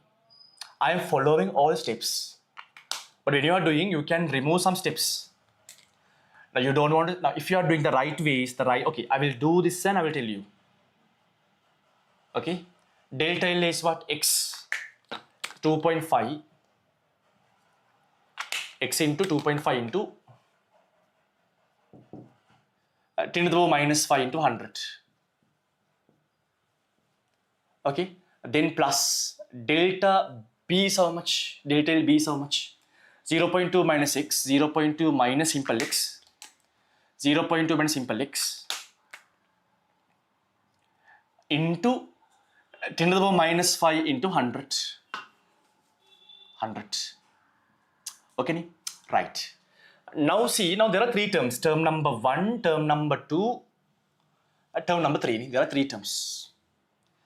Right, what you can do, you can divide all terms by, how much? 10 to the power minus 3. If you divide all terms by, okay. Now just tell me 10 to the power minus 5 into 100 is how much? 10 to the power minus 5 into 100 is 10 to the power minus 3. 10 to the power minus 5 into 100 is how much? 10 to the power minus 3. Now you have this 10 to the power minus 3 term in all the terms. So you can divide all these 10 to the power minus 3 terms. You can divide, you can remove them, you can cut them. Finally, you can write down very simple story. 0.45 equals, very simply, 0.45 exactly equals to what? 2.5x, 2.5 simple x, 2.5 simple x. Here only 0.2 minus simple x plus 0.2 minus simple x means 1x. Simple x means 1 into x. 1x. 1x. Simple story ni sir. Then 2 point, now you can move this 0.2 to the left side.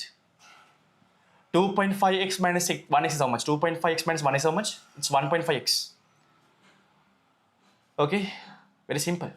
2.5x minus 1x is much? 1.5x. 1.5x, simple ni. So 0.45 minus 0.2 must be equal to how much? 2.5 minus 1 means 1.5x. 1.5x, finally 1.5x equals how much? 0.25. 1.5 simple x must be equal to 0.25. 0.25. Subject simple x. Simple x going to be how much? Simple x going to be how much? 0.25 over 1.5.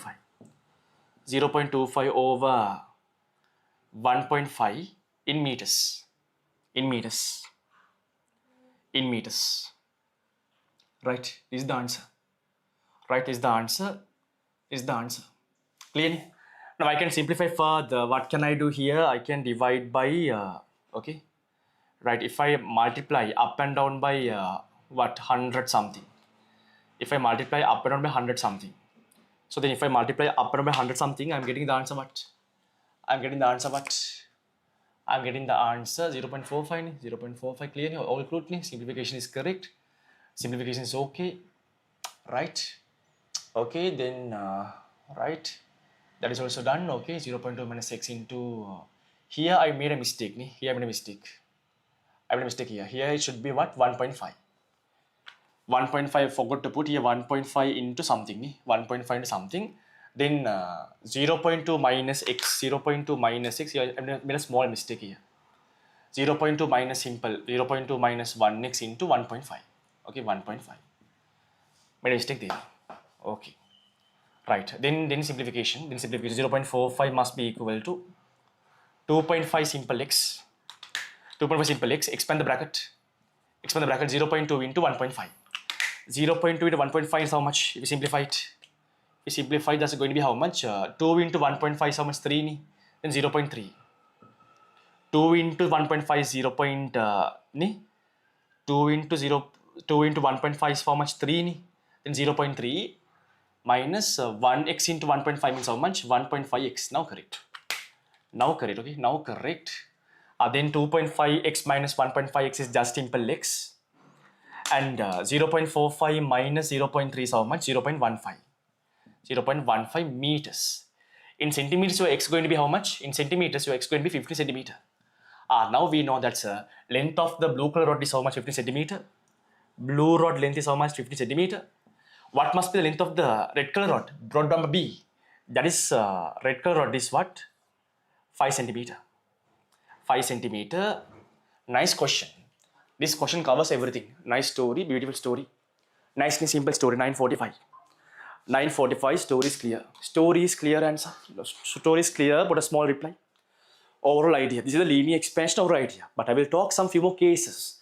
The way how exam story is asked. This is the overall theory. But based on the questions they ask in the exam, I will tell you some stories, some small cases. Clear? Put a small reply. Clear? Clear? Put a small reply. Clear? If it is clear, put a small reply. Clear? If it is clear, put a small reply. Clear? Put a small reply. Clear, everyone? If it is clear, put a small reply. Clear?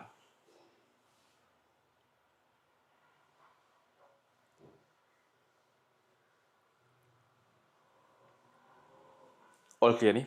Simple story. Right, okay, we'll go back to theory. Now we'll take a break at 10:15 or 10:30. Right, we'll go next story. Next story, okay? Next story, next theory. Very simple story. If you learn properly, everything is very simple only. Next story. Next story. Right, next theory. Next theory idea, right, okay. Then we talked about, we understood what is expansion, what will basically happen for the medium particles during the expansion. That story we learned. Then we talked about change in length equation. When there is a thermal expansion, thermal contraction, how to find the final length story we learned. And what is alpha, especially linear expansivity means exactly what story we learned. Okay, now we'll talk about case number 3. Case number 3 is fractional change in length. Simple story. Fractional change in length, simple story. Next story. Next theories. Next theories.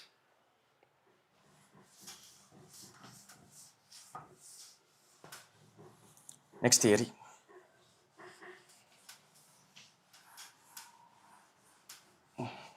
Next theory. Next theory.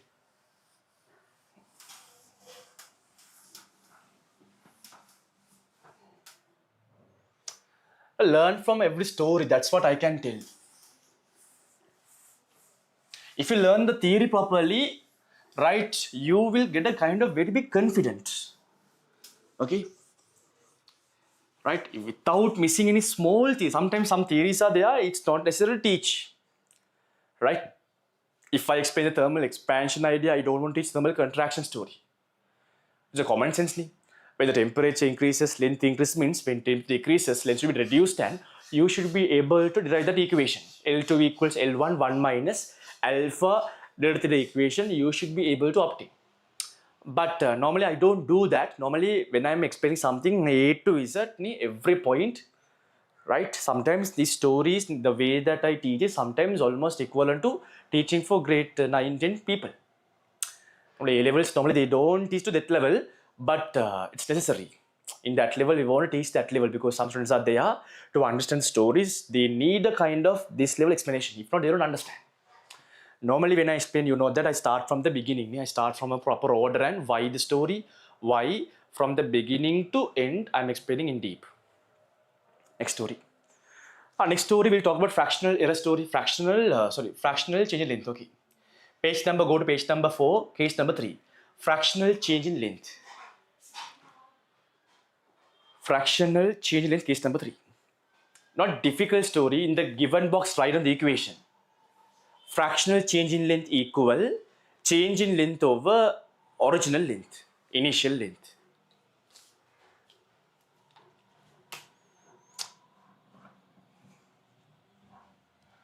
Fractional change in length.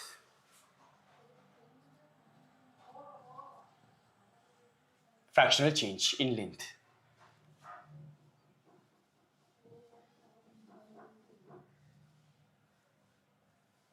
Try the equation in the given box. The given box, write down. So now I don't write this entire sentence. I write down fractional change in length. Okay, when you're writing, don't write like this epsilon. Write down full term. Fractional change is equal to what? Write down change in length over original length. If not initial length. Change in length over initial length. Initial length. Initial length. Initial length. Initial length. Right, the symbolic way is we know the delta L over L. Right, remember fractional change in length is what? Fractional change in length is, remember, delta L over L. Delta L over L. Okay? But remember, we know that equation, delta L equals L alpha delta theta equation from that story. Is the equation. Please highlight, okay? This story highlight, okay? Highlight. Highlight. But normally this is the equation, but you should know in the other way. Is equation 1 something. 1 something. So we know that equation delta L change in length equals L alpha delta theta equation. Delta L equals L alpha delta theta. Subject Move this L to the left side. Then we can write down delta L over L. Remember, delta L over L, if you move to the left side, that is equal to what? Alpha into delta theta. So remember, fractional change in length means delta L over L only, change in length over initial length only. But other way to write fractional change in length is what? Linear expansivity into change in temperature. The other way is, remember, fractional change in length is linear expansivity of the material into change in length. That story. So therefore write down, again write down the given space, therefore fractional change in length equals alpha into delta theta. Right? Alpha into delta theta. Therefore, fractional change in length, FC. The fractional change in length, that is equal to alpha delta theta. In your short note point book, you mentioned delta L over L equals alpha delta theta. That is the fractional change in length. This story. Clearly? Then that is the overall idea. Case number 2. Remember now, there is no units or dimensions for the fractional change in length. Highlight the story. There is no units or dimensions for fractional change in length. Why? Because it's length ratio. Because see, FC means what? Delta L over L. Right? Change in length is also measured in meters. L over L is measured in meters. If you find the units, no units, simple limb, these two cancel out. So therefore, remember, fractional change in length does not have units or dimension. That story finished. Next idea. Now, when we are doing the questions, they don't always provide a rod and they don't ask us to find the expansion. Basically, they provide lengths. Length in the sense, it can be a length of a rod. It can be a length. It can be a diameter of a spear. It can be a radius of a wire. It can be a perimeter of something. So therefore, based on scenarios, you should be able to understand how to apply learned equations in linear expansion for the different stories. That story next. Next one. Example ideas, some ideas. Look here, some ideas. Okay. Right, some ideas. Till now everything is very clear, I think finished. Linear expansion core theory is finished, next story. Now sometimes what they do in the exams, they will give that next story. Example idea, circular plate. Circular plate story. Look here very carefully. Circular plate story. There is a circular plate. This idea. Circular plate. Very careful, na? Circular plate. Circular plate.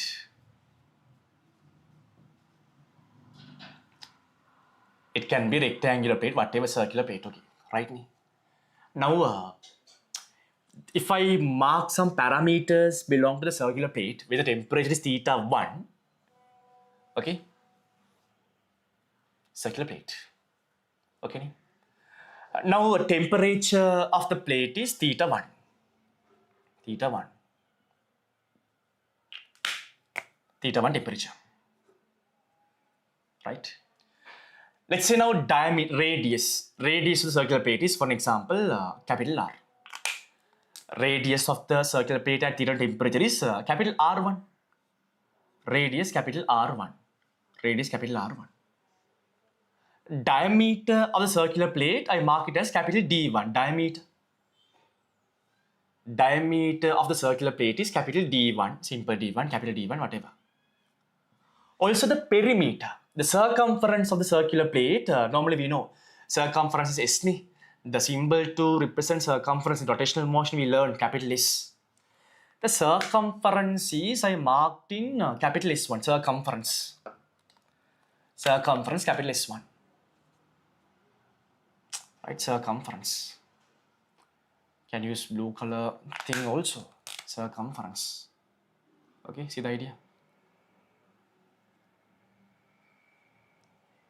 Circumference. Some stories. Theory finished, but some additional stories I am giving for your understanding. Right. What would happen when temperature increased to theta 2? Definitely remember, when temperature is increased, what will happen to the plate? Definitely plate will undergo expansion. size of the plate is now larger than before. And then what happened for the diameter, radius, circumference?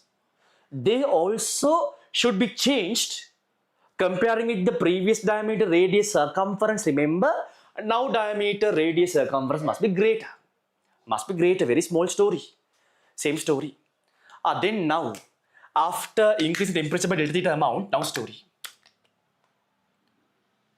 Temperature increased by delta theta. And now story. Now plate. Now if I do a circular plate, undergone expansion. Now circular plate has undergone expansion. Will clearly small plate become large plate, greater plate. Right, now radius is, let's take it as capital R2. Now radius capital R2. Diameter of the circular plate, let's take it as capital D2. Diameter is capital D2. Now diameter is capital D2. Now the circumference of the circular plate is capital S2. Now circumference capital S2.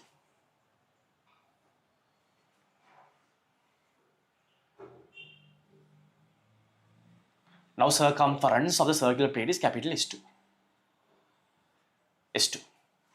And now they can linear expansivity of the circular plate, that material is linear expansivity is alpha. So they can ask me in the exam, what is the final radius, final diameter, final perimeter, final circumference. In that case, same logic, same copy. So we are using that copy. We learned that when there's a length, initial length is L1 and final length is L2. Final, if there's an expansion, L2 means what? L1 inside the bracket 1 plus alpha delta theta. Same story. Same story. Same story. Look here. If you want to find the final radius of the circular plate, the equations remember R2.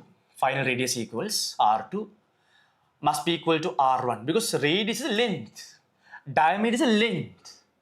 Circumference is also a length. Therefore, that equation L2 equals L1 1 plus alpha delta theta equation is applicable for any linear expansion. Don't you think linear expansion means like this only? No. Linear expansion means any length. R2 equals R1 1 plus alpha delta theta equation. Next story, diameter is what? D2. Final diameter is equal to what? Initial diameter 1 plus alpha delta theta. Okay. And then the perimeter, circumference, S2 is equal to what? S1 1 plus alpha delta theta story. This story put in your mind. Clear?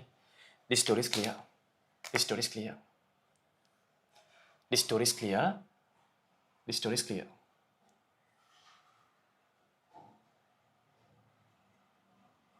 Okay. So we are taking a break at 10:15. We'll take a break. Right. Today we should start the class at 7 o'clock.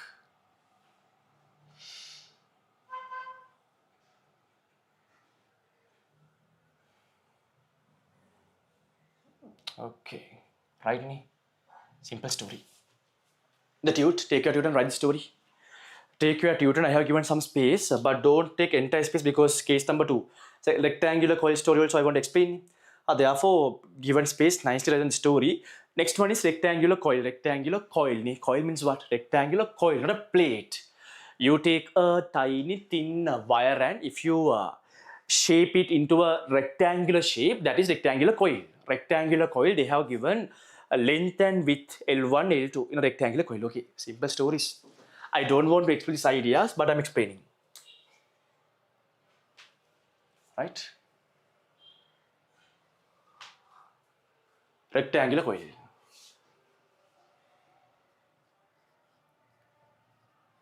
Rectangular coil. Rectangular coil.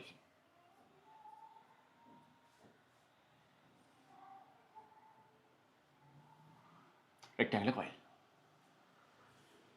Okay. Now rectangular shape.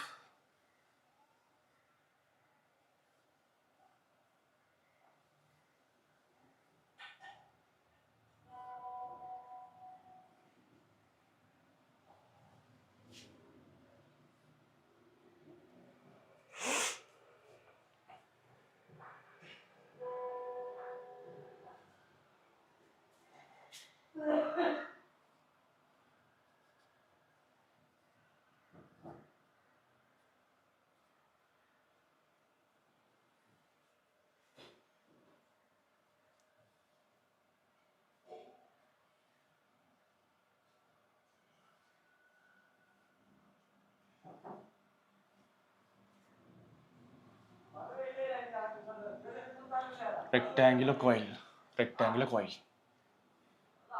rectangular coil. Okay, rectangular coil.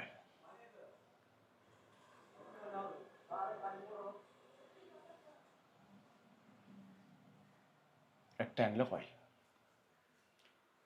Okay, right. Now, when we talk on the area expansion, I will tell you what will happen for the area later. Now, in terms of length, I'm explaining. Just say here now, initial now length is L1, now this length is L1, width is L2.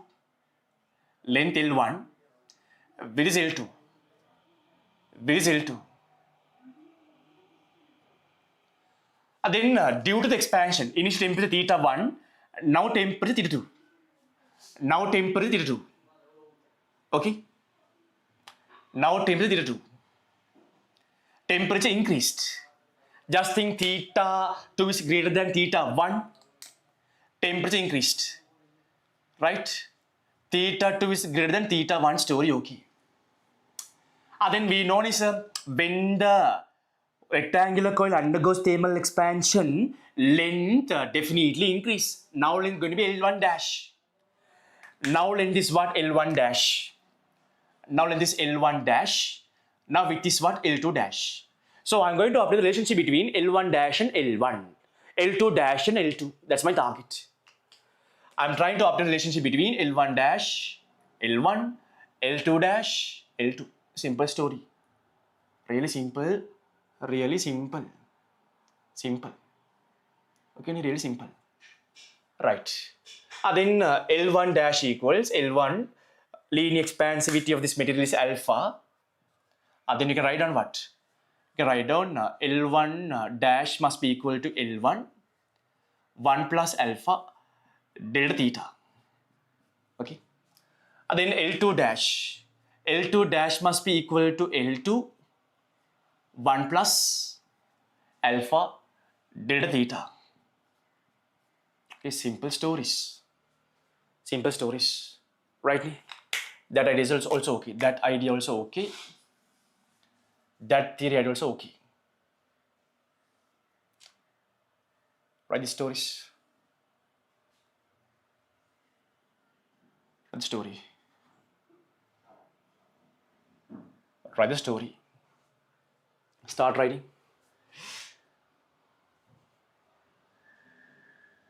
Start writing. That idea finished. And now next one is third one is circular plate. Circular plate. Circular, not circular plate. It should be circular coil. Please cut that circular plate and write it as circular coil. It's a circular coil. Circular coil. Circular coil. Right?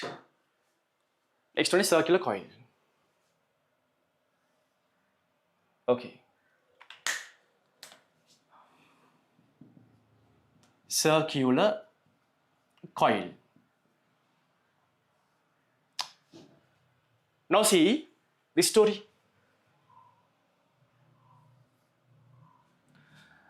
Now there is a circular coil like this. Okay. Circular coil. Okay. Right. Now when temperature increase by delta theta amount,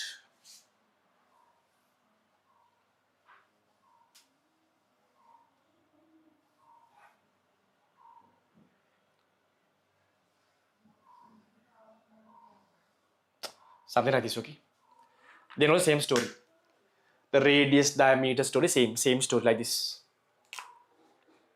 Radius is, let's say now, radius capital R1, diameter is capital D1, right? And now radius capital R2, now diameter capital D2.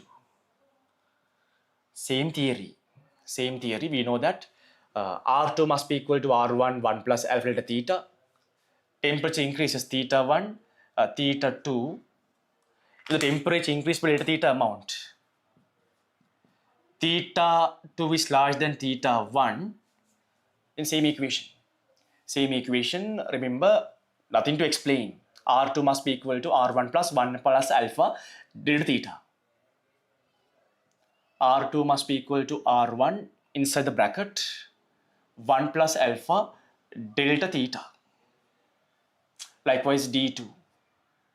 D2 must be equal to D1 1 plus alpha delta theta. You don't want to learn by these equations. The only You remember two equations. Delta L equals L alpha delta theta equation. L2 equals L1 plus 1 alpha delta theta equation. Based on that, you can derive any story based on the given example. Right? 10-5. 10-5, we can take a break in a while. Okay. We can take a break in a while. Finished. Okay. Right, Ni? Nice. Nice story. That theory finished. This is the oral idea about linear expansion. Right? But there are some examples whenever there's a hole, there's a small gap. When thermal expansion occurs, hole size as well as gap size also will increase. In that case, how to find the stories? Right, we'll do that story after the break. First of all, tell me everything is clear and small theory sections are there. Everything is clear, hands up. Not hands up. Okay. Tell me in the YouTube chat. Tell me everyone. Everything is clear in the YouTube chat. Everything is clear, hands up. Everything is clear in the chat, hands up. Not hands up, put a reply. Respond all good, respond all clear, respond all clear, hands up.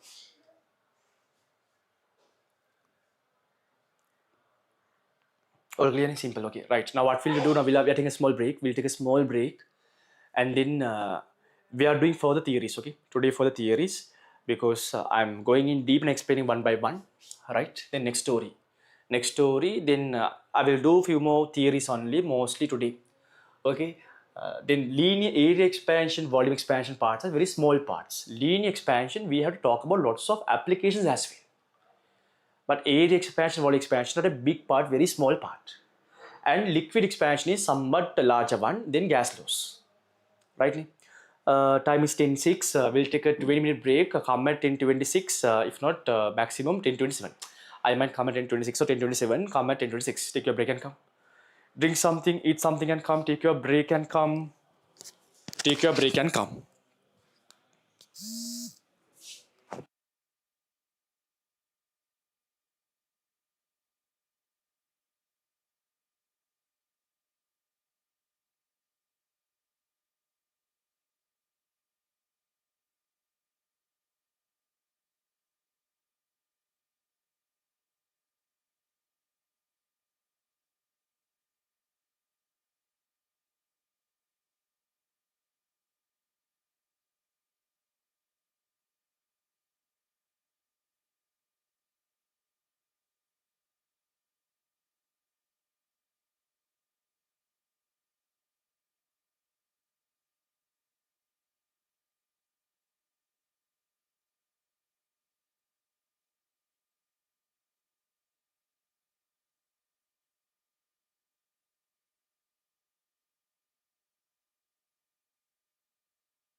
Right, okay. Next theory idea. So maximum today 12 o'clock. Right, then time is almost 10:30, 1.5 hours there. Today we'll try to complete linear expansion theories. If it is possible, we'll cover some linear expansion applications also. We'll try our maximum to cover the remaining sections soon. Okay. And now go to the page number story, page number. Go to page number, the tute.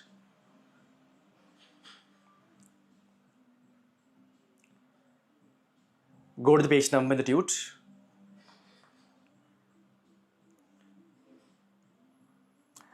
Page number 5.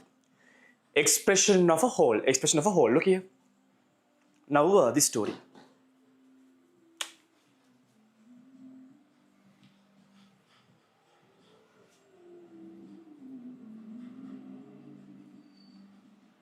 Right. Let's consider there's a rectangular plate and there's a hole of circular shape. A rectangular plate with a circular hole. This story.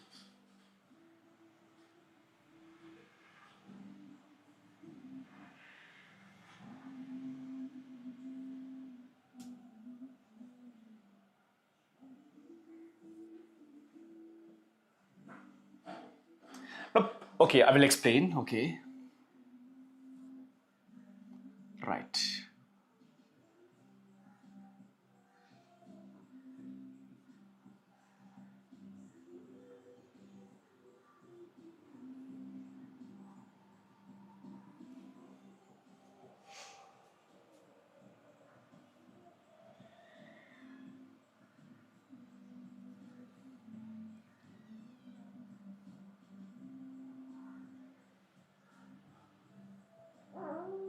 Right.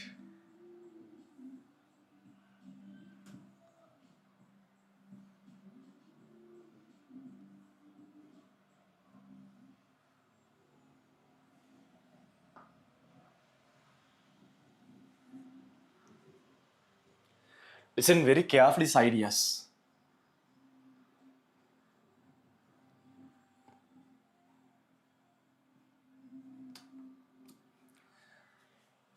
Now there's a rectangular shape plate. It can be any shape. Now linear expansivity of this plate is alpha. Right. There's a hole in the plate. Let's say the initial diameter, if initial radius of the hole is capital D, if it's simple, if the initial diameter of the hole is let's say capital D1, right? Now we want to understand when the temperature of the rectangular plate is increased. Definitely, rectangular plate undergoes expansion. Therefore, rectangular plate size shape increases. Also, parallelly, we have noticed that shape, the size of the hole also will be increased during an expansion. In such case, if I know the initial diameter of the hole and if I want to find the now diameter, so can we apply the previous equation we learned, L2 equals L1, bracket 1 plus L will the equation. Can we apply for expansion of a hole? Because we know that suppose if there is a plate made with a material, if the plate undergoes expansion, I can apply that equation to find final radius, final diameter, final perimeter. But now basically here, I am talking about expansion of a hole. Before expansion, diameter is D1. Now diameter is capital D2. Right? In such cases, how are we going to apply that equation? L2 equals L1, 1 plus alpha, delta theta equation. Now in that case, you want to assume, suppose if this hole is completely filled with the material of the plate. You want to assume that if suppose this hole is completely filled with the material, then you want to consider its expansion, right? In case if the circular hole is completely filled with the material of diameter of the circular hole is D1, then the expansion. Okay, this expansion is equivalent to the expansion of the hole is equivalent to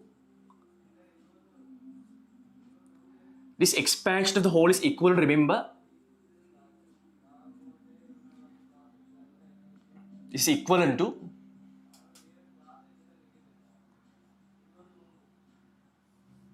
if there is a circular plate having diameter capital D1, there's a circular plate having diameter capital D1,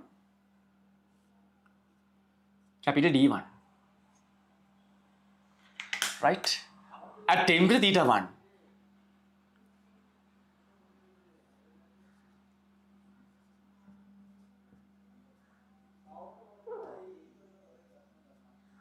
Okay, right. Now, now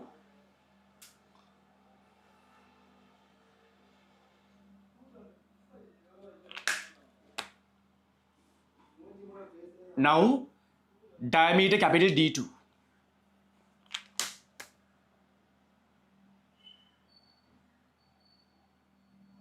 Okay. Now I want to explain now in the exam if they ask you if there is a circular hole and if you want to obtain now if the circular hole undergoes expansion, if you want to obtain the final diameter and initial diameter of the circular hole, you can assume like expansion of that circular hole is pretty much similar to, suppose if the hole is completely made with a material and its expansion. Do you understand?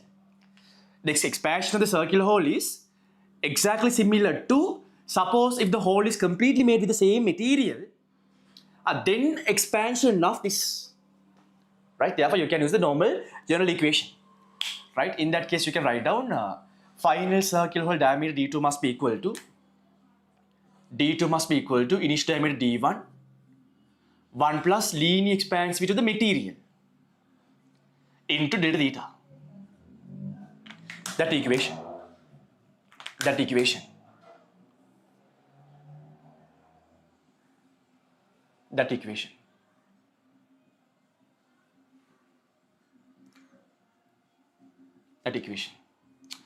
Right, I think idea clearly.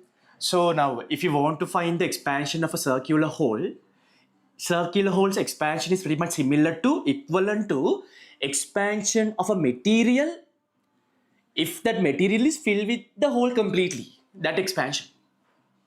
That story. The next one, expansion of a gap.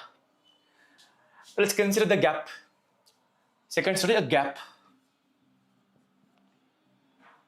Okay.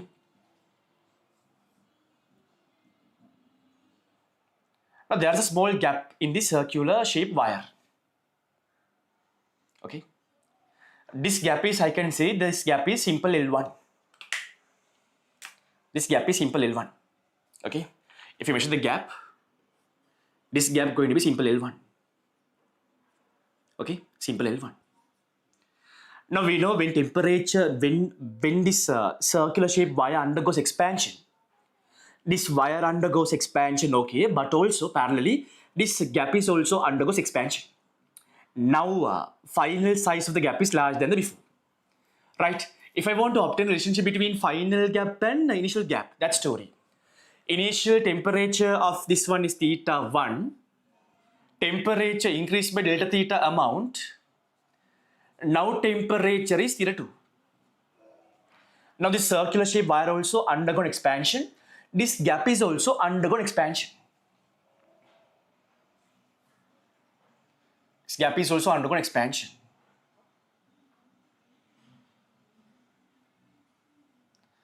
This gap is also undergone expansion.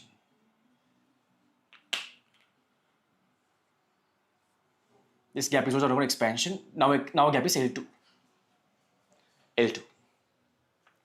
Initial gap is L1. Okay. Now, sir, in such cases, how do I find the expansion of this gap? How can I find the final gap length L2 and initial gap length L1 relationship? Now, in this case, we want to assume, suppose, if the gap is completely filled with the same material. Suppose if the gap is completely filled with the same material, the way how that material expands, that is equivalent to the expansion of this gap. Right? Suppose if this gap is completely filled with the same material, the expansion of that material segment is equivalent to the expansion of this gap. So you're assuming if this gap is filled with material, same material, Same material. Then material length is what? Wire is L1. When temperature increase by delta theta amount,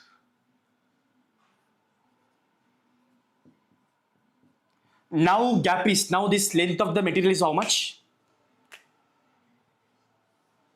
L2.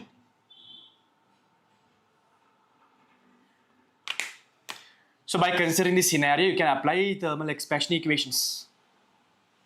So now you can tell that L2 equals L1 plus 1 plus alpha delta theta. Linear expansion of the material is alpha.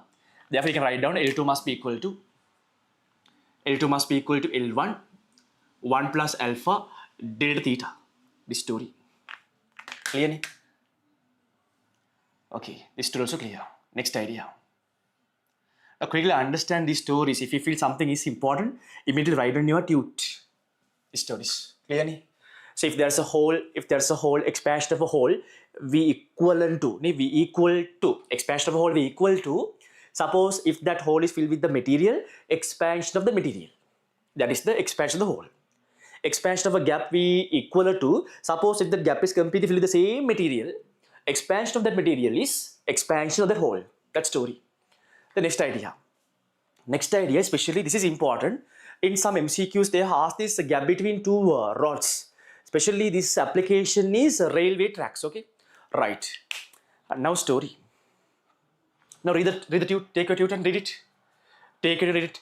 Expansion of hole. Consider a metal plate with an initial hole of diameter simple d1, capital D1, simple d1. Okay, simple d1. When the plate is heated, both the metal and the hole undergoes expansion. When the plate is heated, both the metal plate and the hole undergoes expansion. Please write that story. Undergoes expansion. To find the new diameter of the hole, linear expansion equation is applied to the diameter, comma, write down. Assuming hole behaves as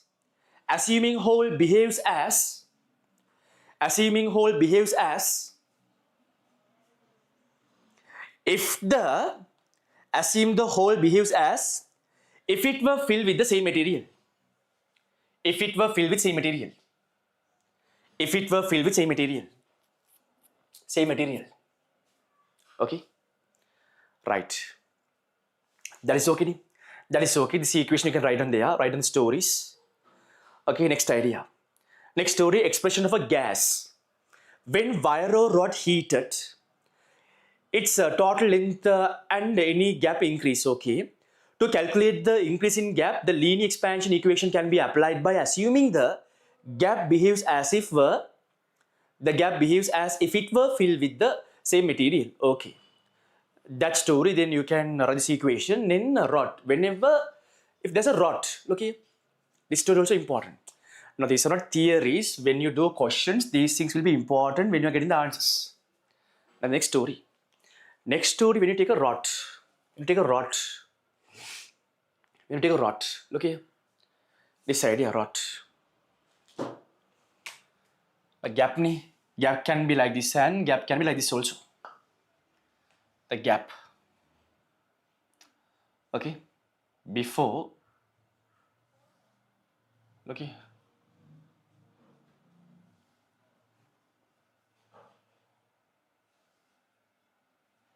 Okay. Now there are two rods and there is a gap between those two rods. Okay.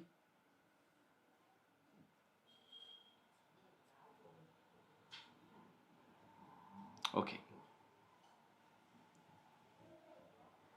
There's a gap between those two rods. Okay.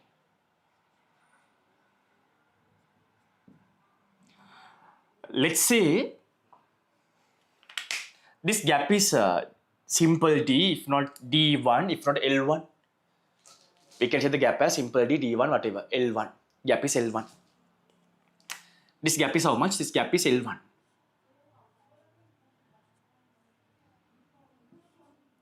Now currently there are two rods. Okay, I only have drawn a small part of first rod, then a small part is second rod. Now what will happen? Currently both rods are at temperature theta 1. right? They are at the temperature theta 1. What will happen when I increase the temperature of the rods? Rods undergo expansion as well as what would happen for the gap? In the previous scenario, we noticed that due to the expansion of this metal wire, the gap is expanding. The length of the gap will increasing. But now scenario very clear. Now scenario, what would happen for the gap? Before the gap is L1, temperature theta 1. Right? Temperature theta 1. Okay? Now what would happen for the gap? Now, what would happen for the gap? Right? Now when both rods are undergoes expansion, before when the temperature is theta 1, the gap between them is L1. When temperature increases, both the rods undergo expansion. When both rods undergo expansion, now the gap will be reduced. Now the gap will be reduced. Do you understand? Now the gap will be reduced. Okay? That story. Okay? That story. Okay.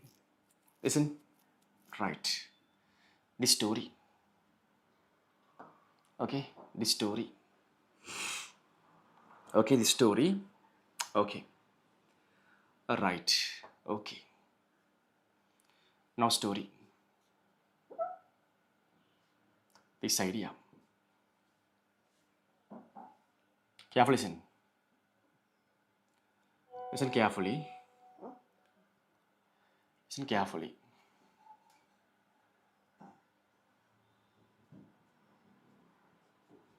Okay. Right. Now story.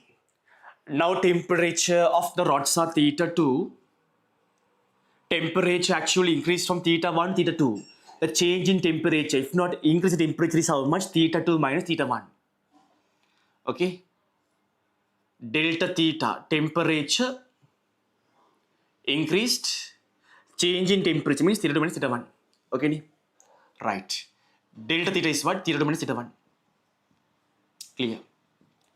Now very simple story. Very simple story. Right? Initially there was a gap between these two rods. That gap is L1 at temperature theta 1.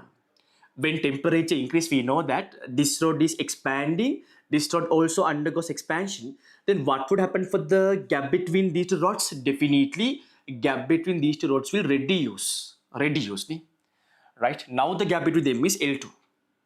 Now the gap between them is L2. Right? L2. Okay. Now temperature theta 2. Okay. Now if you want to find the relationship between L1 and L2, if you want to obtain relationship between L1 and L2, now see. Now what happens? This is something equivalent to contraction. Do you understand? Well, this is important. Okay. Now you can assume, like, suppose if this gap is initially filled with the same material. Suppose if the gap is initially filled with the same material,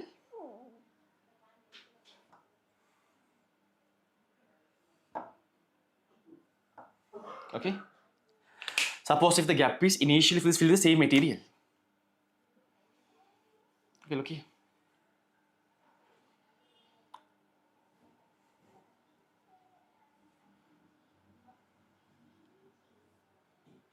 Right.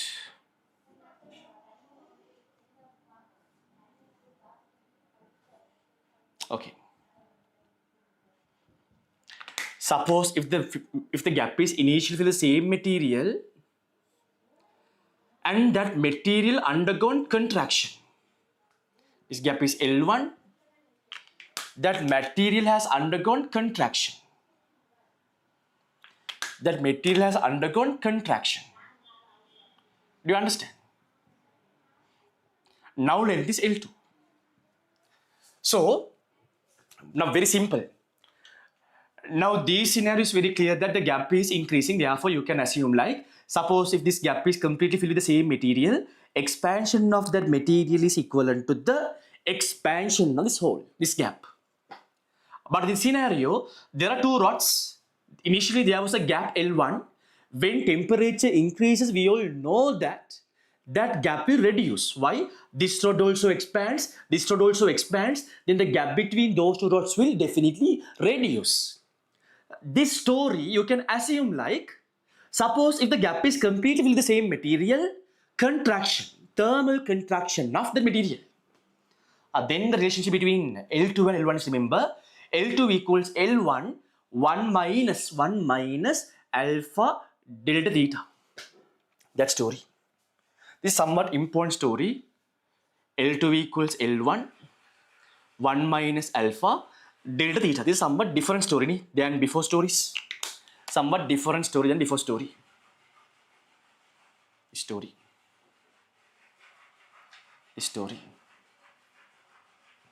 Okay, right. That is also done. Right, if you feel something is important in your tude, if there are mistakes, please correct the tude. Then last story.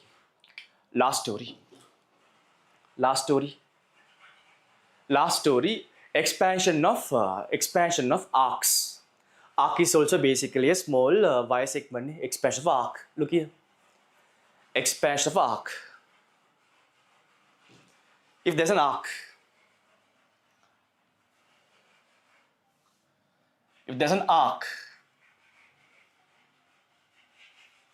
okay, there's an arc.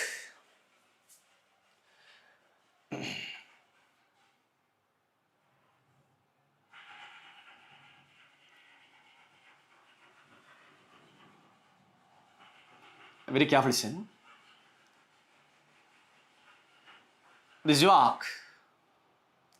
This angle given as, you can take it as theta for an angle. Since theta we take it as the temperature, therefore I denote angle in simple x. The angle subtended by the arc at the center is simple x. Angle subtended by the arc at the center is simple x. This angle is simple x. This is your arc. Arc length, let's take it as arc length. That is S1. That is also some kind of circumference perimeter. Arc length S1. Right. Now when the initial temperature of the arc is theta 1. So we all know that when the temperature increases, remember, this radial distance as well as this perimeter, that is also will increasing. But very important stories, remember, due to the expansion, the angle subtended by the arc at the center does not change. Right? If there's an arc, angle subtended by, now very clearly when temperature increases, definitely arc size will increase. Just because arc length increase, remember, angle subtended by the arc at the center does not change. Before and after both scenarios, angle subtended by the arc is same as the simple x angle. Now they are expanding like this. If I draw using red lines, they would expand like this. So this arc length is S2. So I draw after expansion arc length, I draw here. When temperature increased by delta theta, and now your arc. Like this. This angle is what? Simple x. This angle is simple x. Circumference S2. Right? Then remember the important points. Remember, just because of the expansion of the arc length, if not the radius, remember, angle subtended by the arc at the center does not vary. Same as before and after. Angle is same as xx. That is the co-important idea. Remaining story is very similar. Then we know S2 must be equal to S1 plus 1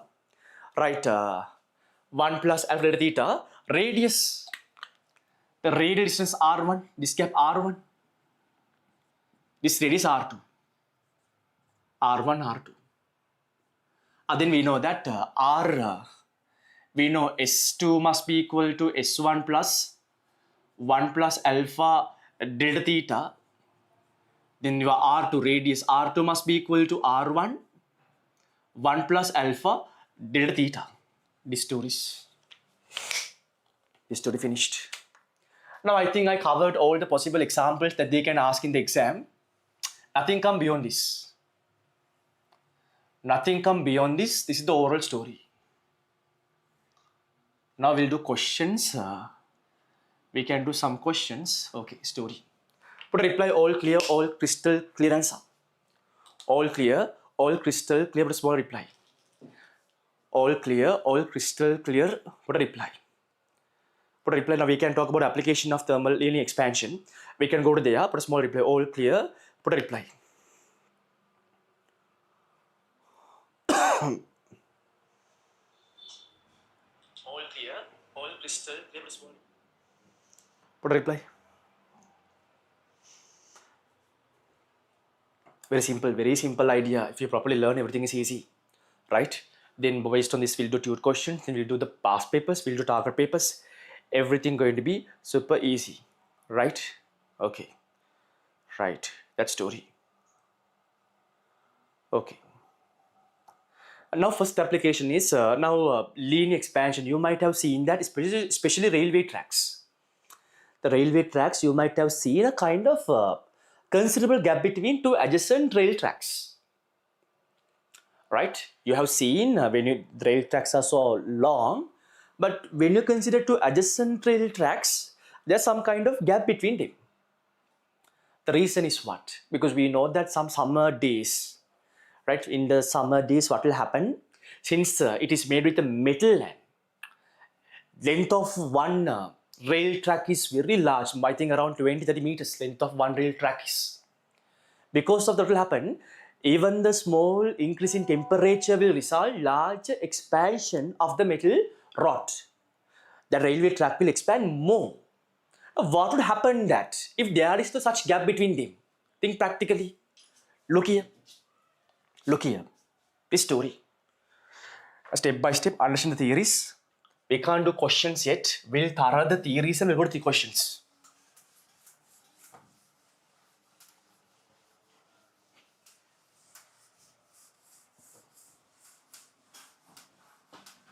Look here. Look here. Now railway track story. Applications. Railway track. Okay. Railway track.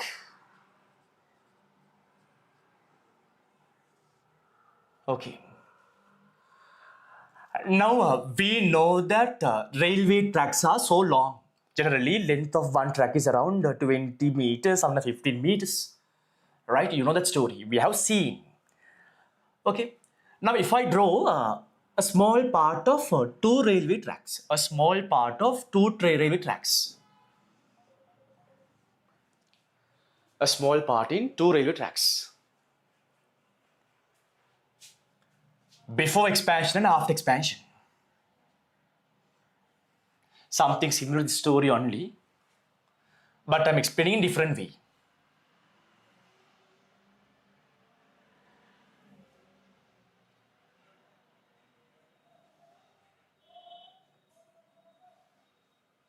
Okay. Listen carefully. Listen carefully.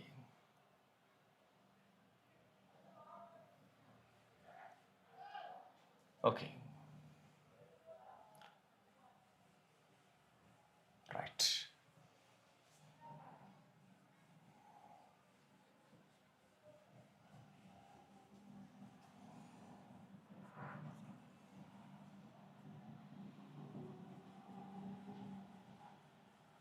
Okay.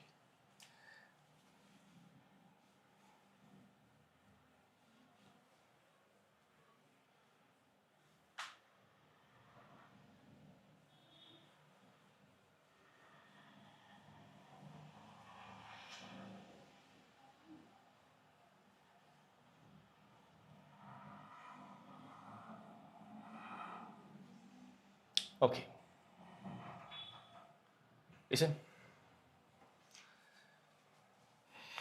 Now, as I explained already in that scenario, when you consider two adjacent rail tracks, you all might have seen a considerable gap between these two rail tracks.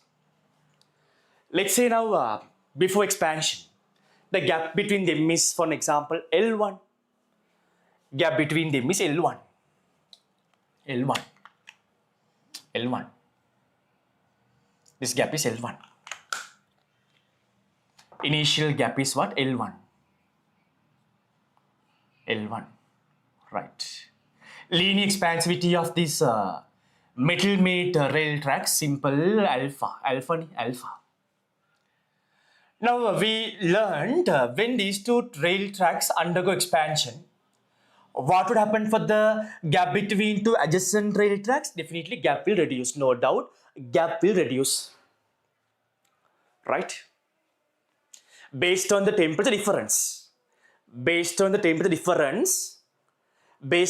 amount of expansion, amount of reduced gap will be changed.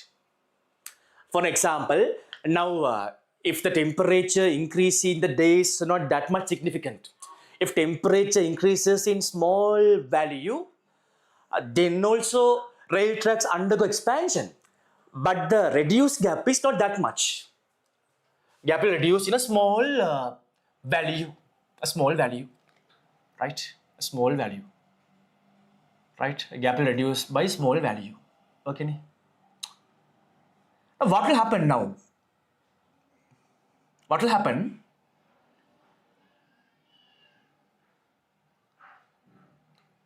When temperature increases, both rods undergo expansion, then the gap between them reduces. That is the idea. Okay? Some stories, okay? Put in your mind.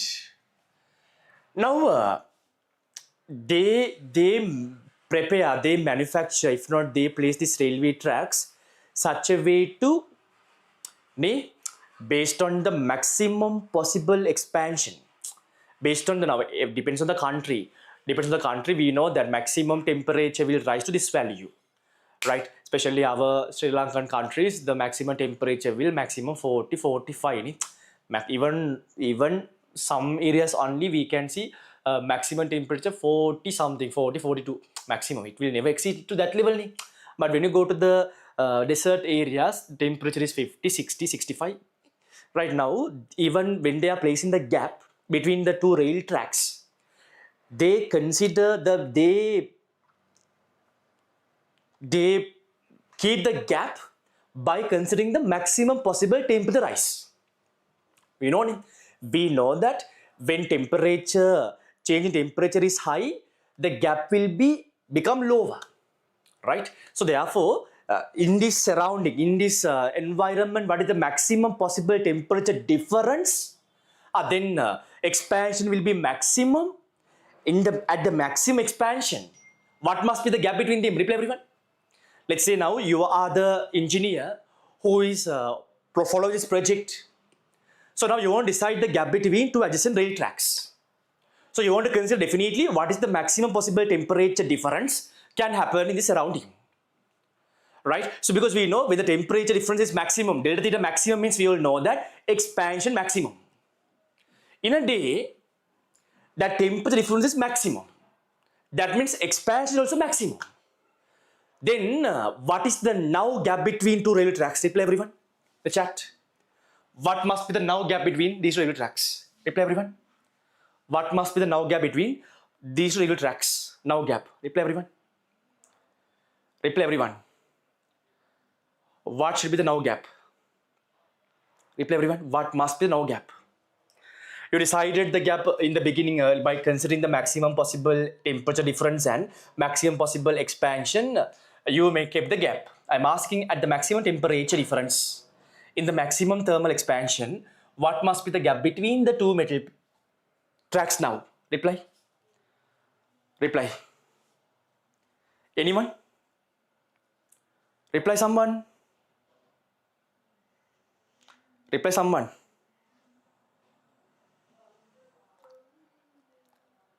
What must be the gap? Reply everyone.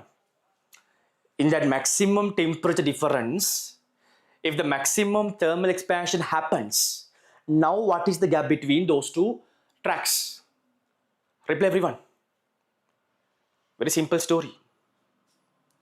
Really simple story. Okay. Now initially you decided, right, I must keep this much of gap between these two railway tracks. Then only even the hottest summer days also, without any problem, these railway tracks can be under operation. So in that summer day, in that maximum temperature day, even the maximum expansion occurs. Now what is the gap between these two rail tracks? Zero. So you should ensure when you are designing the railway tracks, you want to think as an engineer. You should think like this. As an engineer, okay, right. Okay, now I want to maintain a gap between two railway tracks. Why? In case if there's an expansion happens, I should keep enough space between those two railway tracks. Okay. Then how should I decide the maximum gap I want to keep?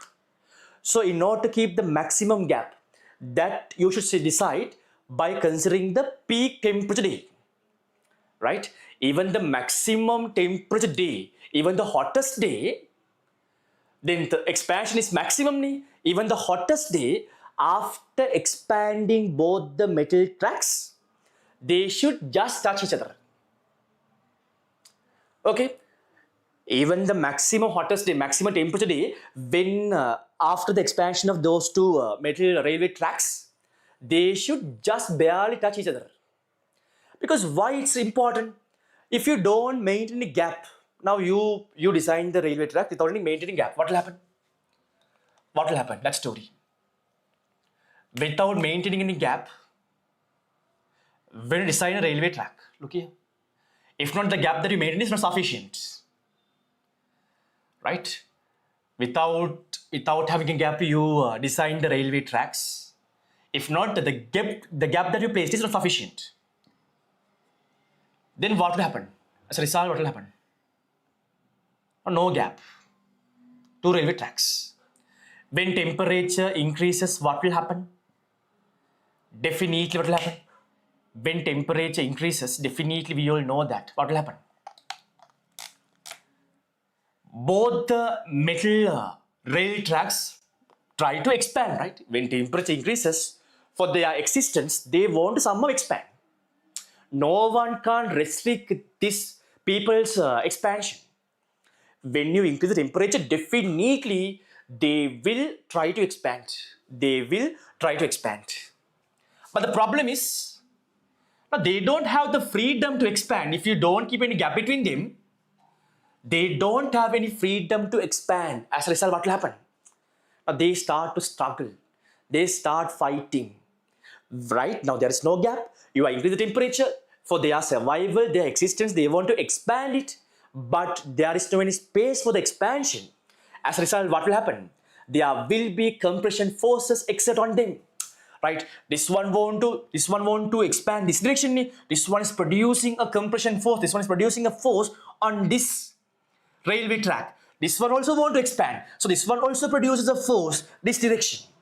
Right? Both of them are producing compressional forces. At a point, what will happen? Your metal rail tracks undergoes bend. The rail tracks bends. That's why you have seen, even in our country also, some areas you might have seen that our rail tracks are like this. When the day they put the rail track is this way, after some years later, you can see rail tracks are like this. Why? Because the gap they placed is not sufficient. As a result, rail tracks undergo kind of bending. What will happen is rail tracks undergo bending. Some kind of bending. They bend to obtain that expansion. These railway tracks undergo bending.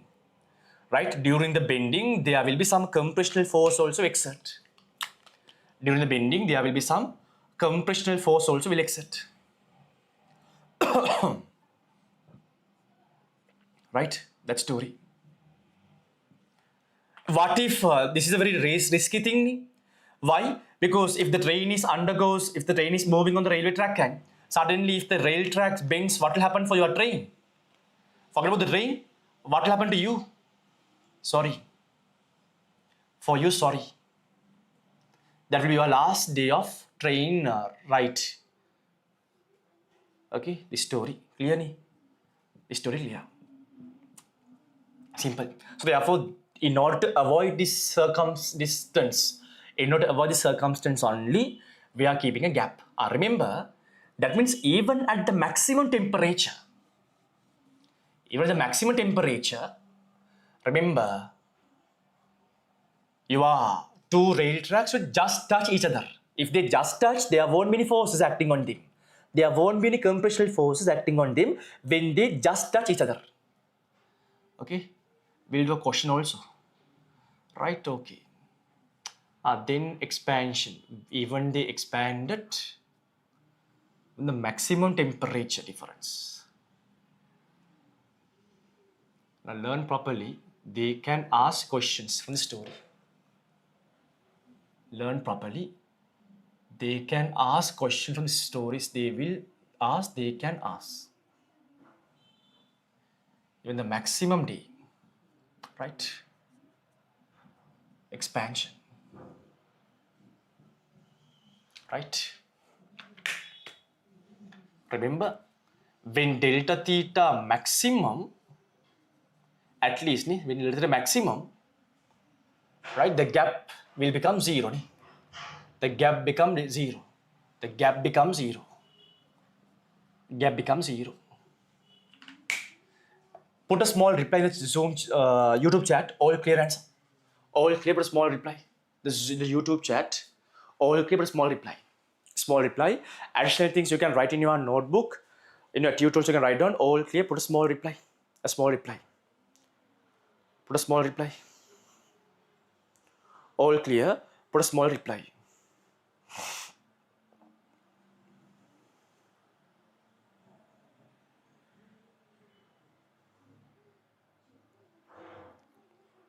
Simple. What shall we do? We'll do one question. We'll do one question and we'll go to next story. Right? So then go to the tute. Go to the tute and we'll read the note. I mentioned that when installing rails or building along bridges, gaps are left to allow for thermal expansion. Because if you don't place any gap between them, the result is what? That they will create compressional forces, then suddenly they can bend. As a result, entire building, entire railway tracks will be collapsed. Right? To prevent them, only we are keeping a kind of gap between them. The story clear before expansion, after expansion. I have given some diagrams in the tube. See the way how it is bent. Even in highway roads also, you might have seen that some kind of gap between the plates. This diagram, if you want to write these stories, write down the near space, write down. Then we'll do one question. Take your tutor and go to page number 38. Page number 38, start doing the question. Page number 38, we can do question number. Page number 38, we'll do a question. Go to page number 38, question number 1. Start doing first one. First one, nice question. Give a try. Starting first one, nice story. Starting first one. In the summer, when the temperature was 180 degrees Celsius, it should be not 180, it must be 18, okay? In the summer, when the temperature was 18 Celsius, 12-meter long iron rails were installed.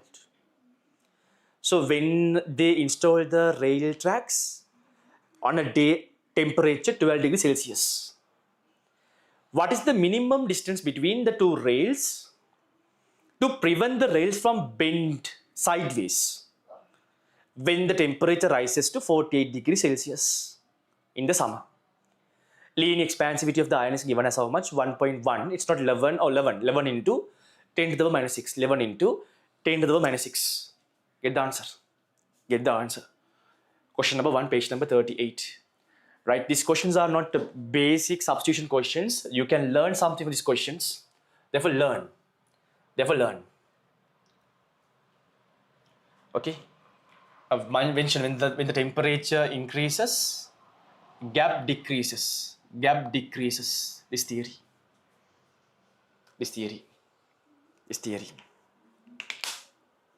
Get the answer. Question number 1. Get the answer. Question number 1. Question number 1. Right, but it's a very tricky question. Be very careful when you're getting the answer. It's a tricky question, but be very careful when you're getting the answer. Get the answer. Get the answer. Get the answer. Get the answer. It's a nice question. Just get the answer. It's a nice question. Get the answer. Nice question. Get the answer. Nice question. Get the answer. Real nice question. Get the answer.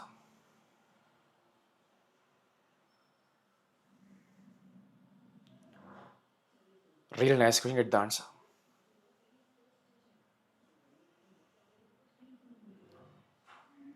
Get the answer. Get the answer. Get the answer. Get the answer.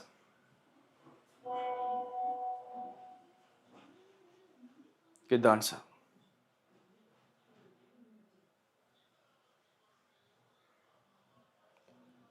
Okay. Right. Story. Now, question number one theory. Question number one idea. Question number one. Okay, question number one. Now, there's a small tricky thing here. Small tricky thing is here. You want to be very careful when you're getting the answer. This question is really tricky. That's the problem. Not direct substitution, because some students, they prefer direct substitution questions. But remember, with that story, you will not be able to get A. If you are planning to get direct substitution, getting the answer and satisfy yourself, you will never get A, trust me.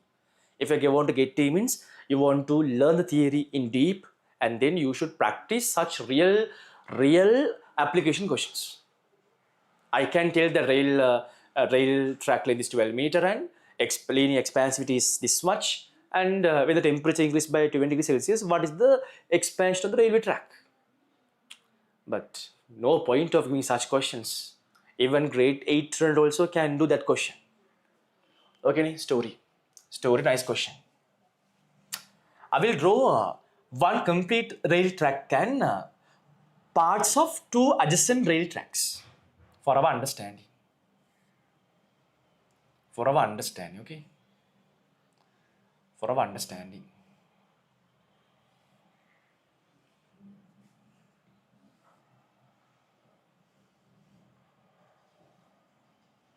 Okay, keep on doing, keep on trying the question.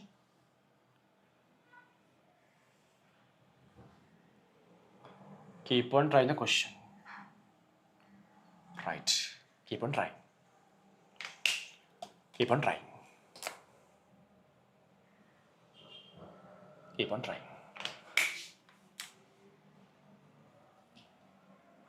Keep on trying.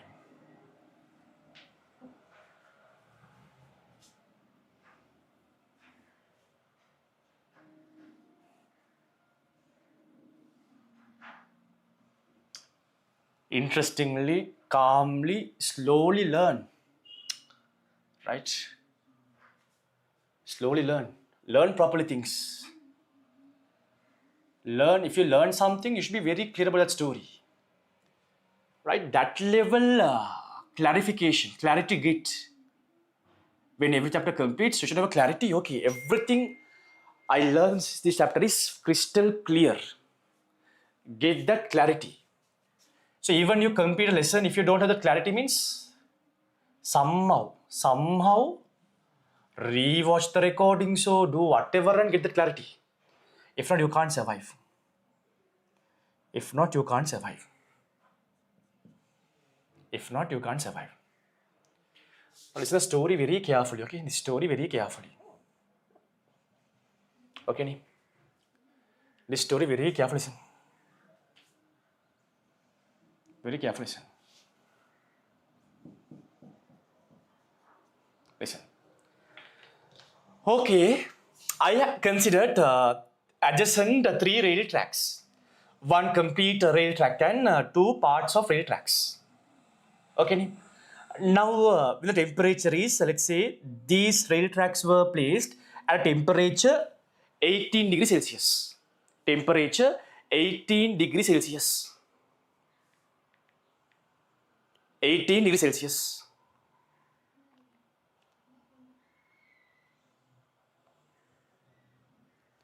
Temperature 18 degrees Celsius. Theta 1 is what? 18 degrees Celsius. Okay.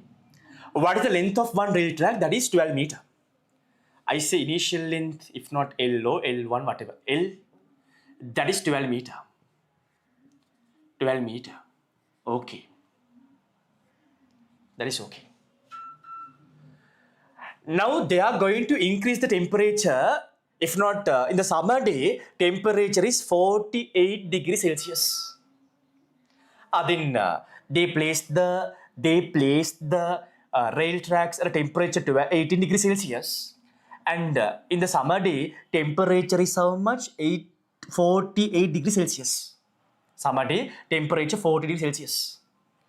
Without any bending sideways, without forming any compressional forces on the rail tracks. In order to undergo expansion, after these two adjacent rail tracks are expanded, the gap between them must be 0. That is the idea, right? Without causing rail tracks to bend sideways, so without forming compressional forces on the rail tracks, in order to expand them properly at that summer day, that maximum temperature day, the gap between two adjacent rail tracks must be 0. That is the idea. That is the idea, right? Now, if I draw the expansion, now we know that means this gap, sir, who is going to compete this gap? This gap is going to compete by this blue color rail track as well as this black color rail track. Do you understand? This gap is going to compete by blue color rail track as well as black color rail track. Okay. First of all, what shall we do? I consider one rail track and let's find the total expansion made by rail track. First of all, I'll find the total expansion made by this one blue color rail track. That story. Look here. This rail track, this one. I can use the equation. Expansion on rail track, delta L equals L alpha delta theta, initial length, that is 12 meter. The linear expansivity of the rail track is, they have given 11 into 10 to the power minus 6 into delta theta. Temperature before is 18 degrees Celsius. In that summer day, temperature 40 degrees Celsius. 18 to 48. Increase in temperature 30 degrees Celsius. Then, sir, the total expansion of one rail track is how much? That must be how much? If I simplify, 12 into 11 into 3, how much? 11 into 3 is 33. 33 into 12. 33 into 12 is how much here? 6633, 693, 396. 396 into, okay, 0, 10 to the power minus 5 meter. Are you clear? Expansion of one blue color rail track is how much? Total expansion.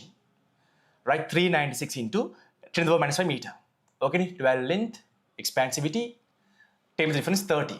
Temperature difference 30, some people don't understand why I put 30. Final temperature 32 is 48 minus 18. Temperature difference how much? 30 story. This is your total length. Total length is clear ni? 30, 33 into 12 is how much? 6, here 6, here 3, here 3, 6, 9, 3. Right? Then okay. Now, okay, this is okay. My question is okay.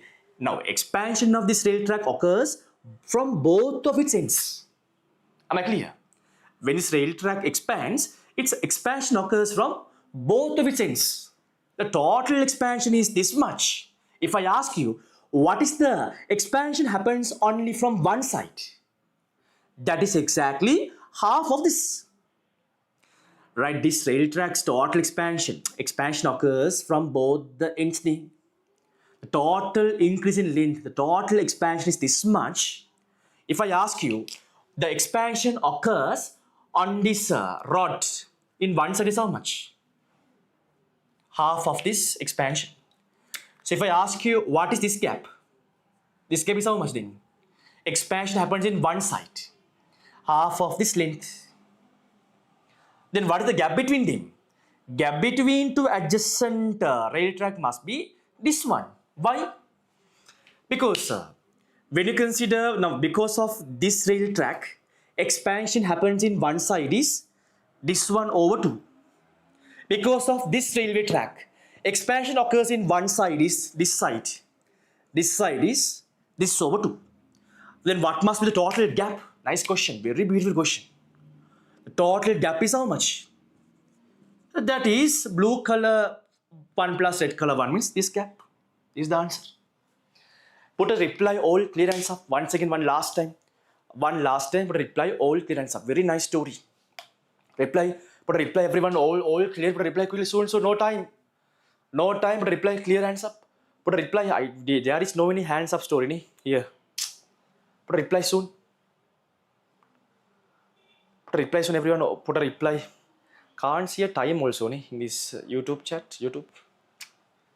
Put a reply everyone. Put a reply everyone. Put a reply everyone. Put a reply everyone. All clear ni? Thermal expansion very beautiful. Heat stories one of my favorite lessons also. Right, heat. Then that is the one last biggest lesson. Current electricity also I love so much. And what? And then magnetic field. Okay, electronics also okay. Right, can do. Don't worry. Can do. Right ni? Can do stories. Can do. Next idea. Next story. Second application. Second application, then time is 11:20. Second application. Now, if you want to write something, please write down, okay? These diagrams, please draw exactly in the same way. Right? Always your note must be number one. No matter, right? One day you will realize if you don't have a proper note, you will face a big struggle. Right? Even you read the questions or not, right? Still you are matured. Some people all should supposed to be matured by now because having the exam within few months, all of you should be matured at least by now.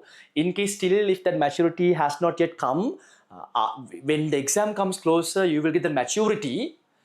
Once the maturity came, then first you think that where is my notes? Not to do this shy properly, at least next shy onwards to work nicely and to get the good result. Then the first problem go to your mind is where is my note? I came to classes, but my notes are missing. My notes are here and there.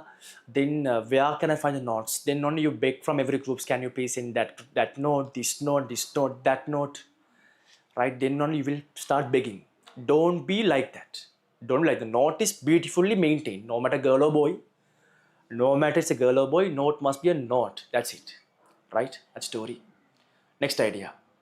Idea one application done. We learned a lot of stories. We explained in deeply. Right? The next story. Another application. Time is 11:30 also. Right? Started thermal expansion today. Happy. Right? Next application. This you might have seen that electric poles that electric wires, they slack, right? They sag. Okay. Some stories I will tell you, okay? Now these things are on theory note. The problem is when I give a question immediately, if I give now by explaining till now, and if I ask you to do this electric pole question in the tute, I know you won't do. Many of you even can't think. That's why I am putting them as application and I'm explaining. They can't ask in the exam also application beyond this. And now next story, number two story, expansion must be taken into account when pulling wires, electrical or telephone wires between the poles. Okay, right, okay. Now you are an engineer. Okay, my part, my role. And there are maybe people who are doing maths, right? Always nowadays, so being a software engineer is not that much good nowadays. Maybe in your time also, I don't know how that field going to be survive in the world, this AI stories. Okay, look here, next story, next application. Next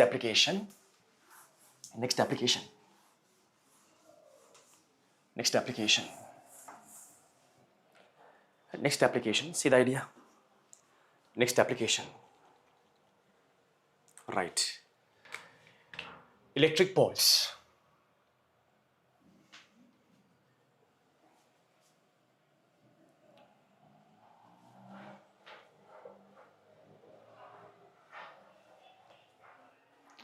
Next application. Okay. Now sagging wires, electric wires in the poles. Sagging wires.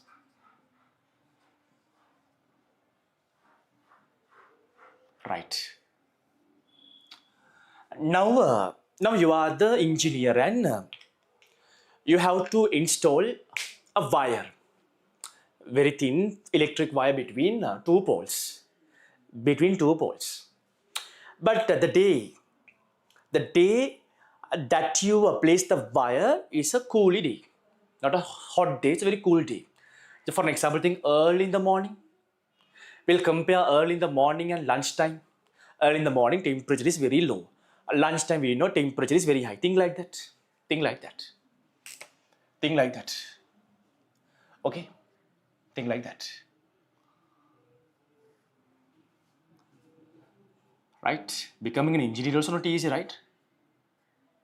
A small mistake will lead lots of severe deaths as well as will lose millions if you're wrong decision. The wrong decision. Okay. Now there are two electric poles. Electric poles. So we all see in light canoe. Light canoe. Now let's say the length between these two electric poles is the displacement. The length between these two electric poles is simple L, simple X, whatever. Simple L. The gap between them is exactly simple L. Right.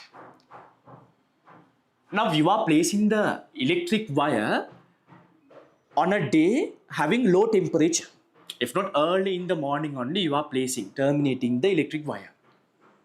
Early in the morning only, you are placing the electric wire. Right. Theta 1 is early in the morning. Theta 1. Right, early in the morning.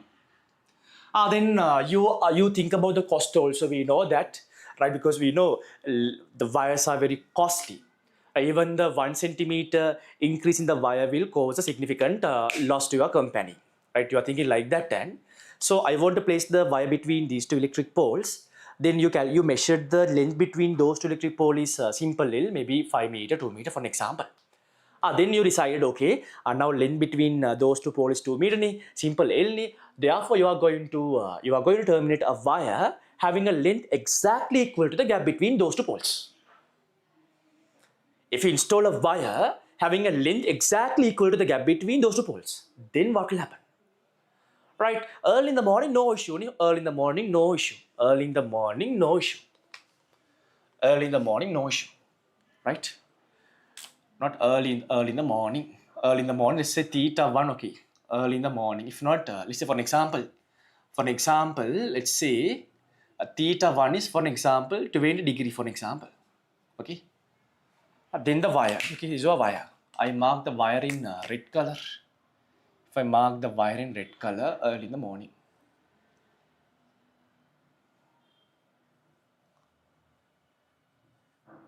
Okay.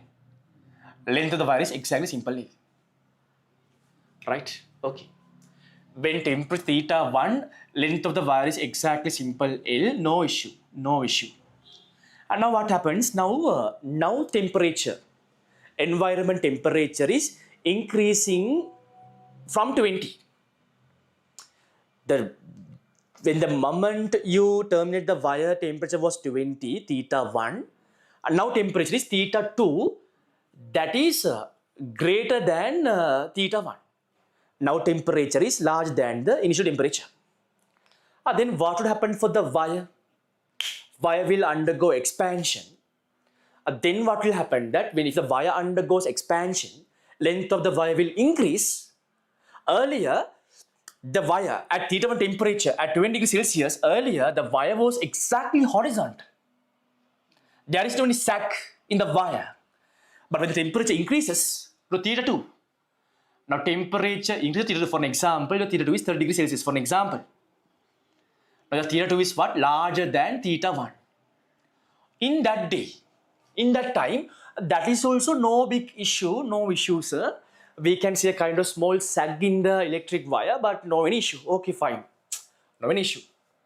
Then you can say kind of sag in the wire. Okay, no issue, ni? Right.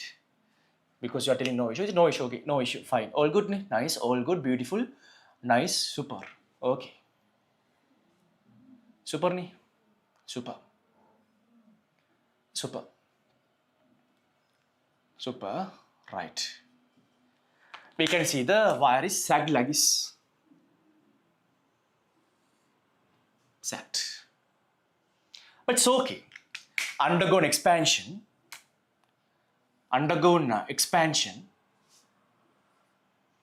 Therefore, no issue. Okay. Expansion. Because temperature increased. No issue. What would happen then? Length is, let's say now length is L2. We know now length is what? L2 is larger than L1. We all know now length is must be larger than L1. Now L2 must be larger than LL. Right. The problem is, what if temperature of the environment decreases than the installed temperature? The installed temperature is theta 120 degrees Celsius. Unfortunately, our country Sri Lanka undergoes kind of snow rain, right? Then what will happen? Temperature of the environment becomes, for an example, 0 degrees Celsius. Just telling, if the temperature decreases from the installed temperature, if the temperature increases from the installed temperature, no issue. That's a sag we can see that. What if the temperature that the temperature of the environment reduces than the installed temperature? Installed temperature 20 degrees Celsius, but unfortunately because that heavy snow and all, now temperature of the environment is 10 degrees Celsius. 10 degrees Celsius, low temperature. Now what will happen, sir? When temperature reduces, this wire wants to undergo contraction.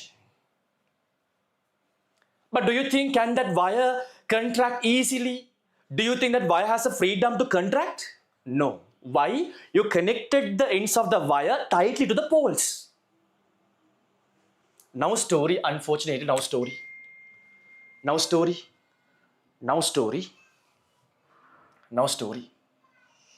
Okay, expansion.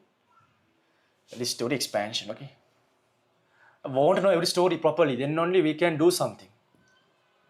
If you don't know things properly, now some people they can't think these things. Some people they can think, some people they can't think. Look here, now story.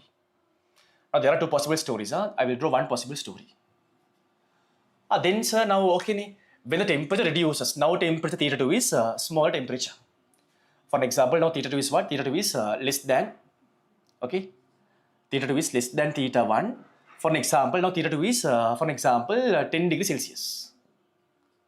What will happen for the wire? Wire wants to contract. But wire can't contract because the wire is tightly connected to both the poles. Then there are two possibilities.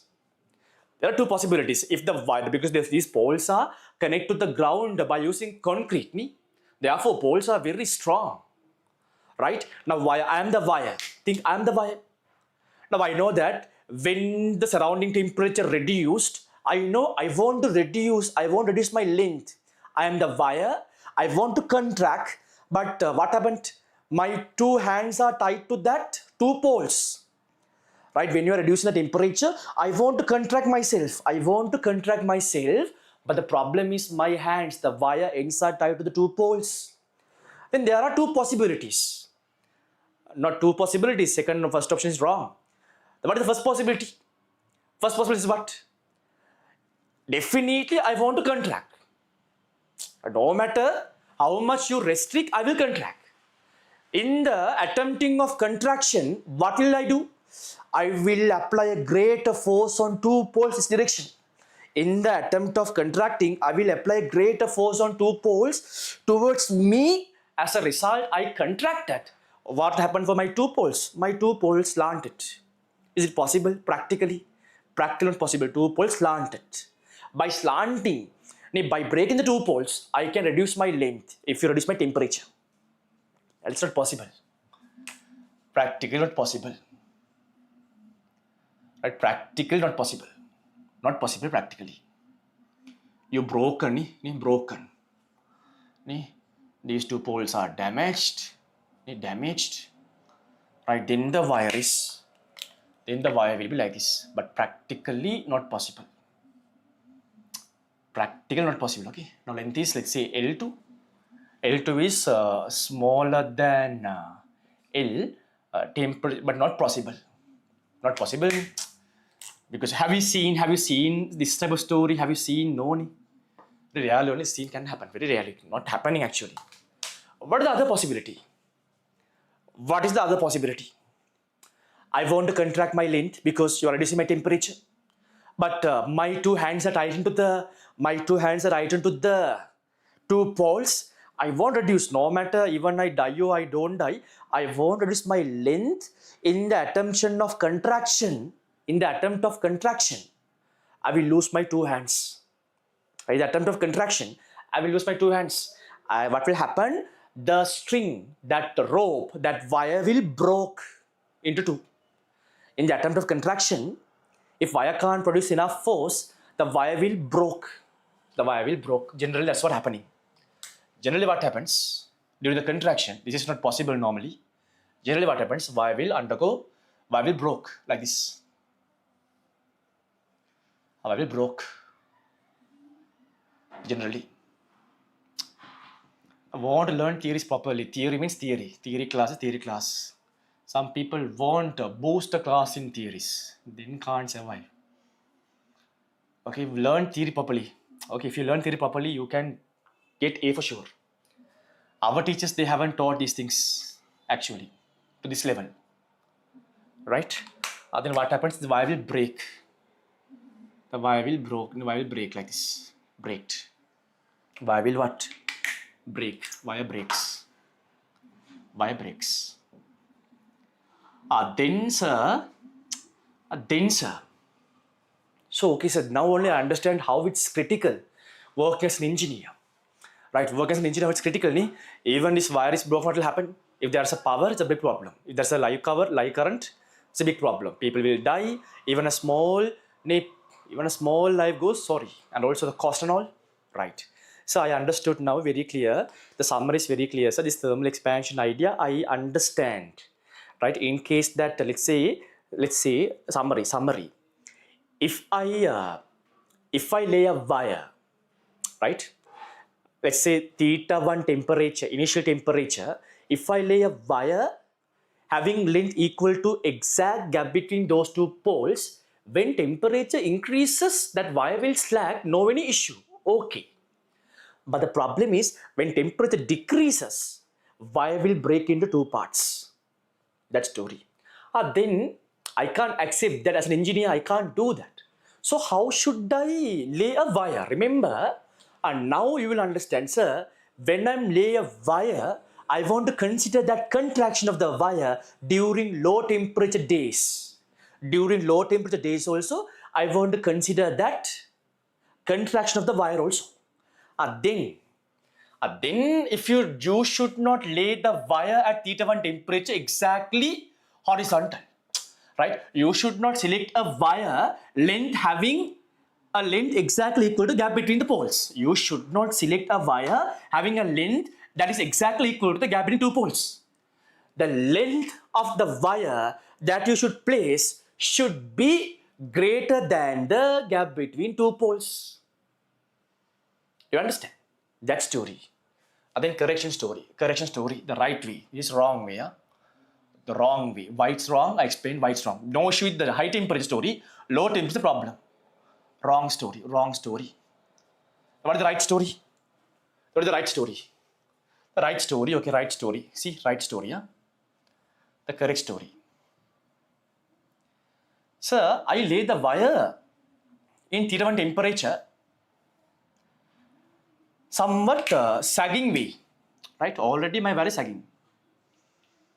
When temperature increases, θ1 temperature, when temperature increases θ2 larger than θ1, then how would be your wire? My wire will sag more. Already at θ1 temperature, my wire is sagging. If the temperature increases, Y will further undergo expansion, then my Y will sag more. My Y will sag more then. My Y will sag more then. My Y will sag more then. Sag more. Nice, ne? Really, I don't know. The only subject that you can feel and learn is physics subject. Nothing else. Other subjects you can learn. I don't know how much of you really understand. Okay, sag more. Why will sag more now? Sagging more. Sagging more. Initial length is, for example, let's say L1. Now length is, let's say L2. Now is L2. Now we know that here now L2 is greater than L1. Right? During the low temperature days, if the temperature is theta 2 is less than theta 1, at least at the minimum temperature, remember the minimum possible temperature, look here, at the minimum possible temperature, right? No, in the previous scenario also there was no problem with the high temperature days. The problem was low temperature days, right? Then you should lay a wire at theta 1 where the temperature becomes lower. The length of the wire should at least equal to the gap between these two poles. Do you understand? Right, you should lay in the theta 1 temperature, you should lay a wire having a length L1. During the low temperature day, we know this wire undergoes compression. After the compression, the length of the wire should at least equal to the gap between two poles. Right, in that way, by thinking that contraction only, you should decide this length. In the lowest temperature days, gap between these two poles must be. The lowest temperature day, gap between these two poles must be. The lowest temperature day, right? At lowest temperature day, length of the wire should be equal to the gap between the poles. Length of the wire should be equal to the gap between the poles. Okay.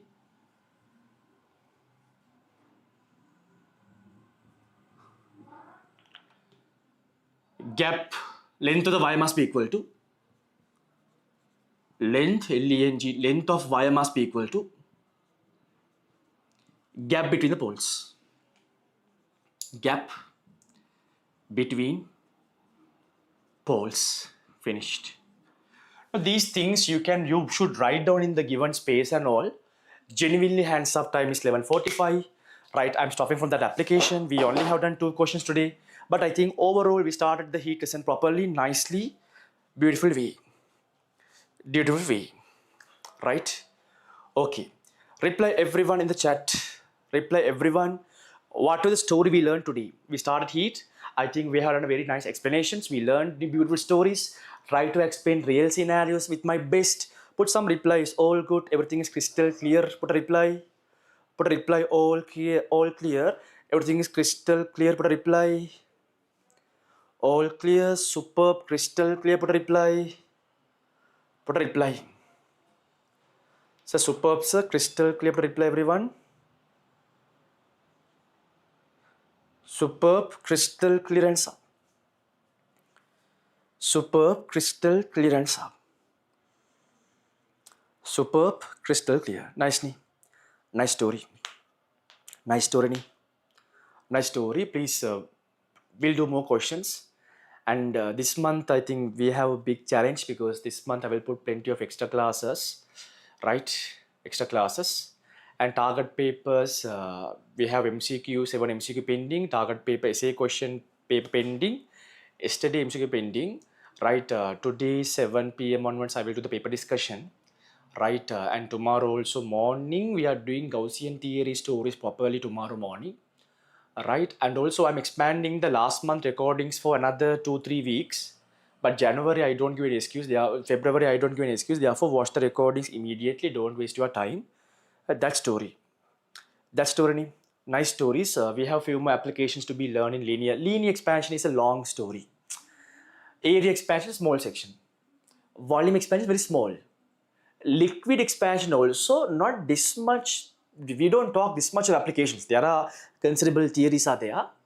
Then gas laws. Gas laws very basic in chemistry also you learn gas laws. In physics, gas laws are really simple stories, not difficult. Then after complete tute, mostly this February also you are getting a set of tutes. February also you are getting the unit 10 properties of materials. I will start the mid or end of the February for sure as extra full day seminar class. Then we are completing unit 10 also. Then don't worry, we'll do. Right, we'll do. While others in a hurry to learn stories, while others without understanding the things just learn by heart, when they learn the theories, we are learning the real physics here. Right, therefore you should appreciate, right, you should be happy. Okay, not to tell anything. Okay, time is 11:50. We'll stop the class for now. Then good afternoon, have fun, okay, have fun, have fun.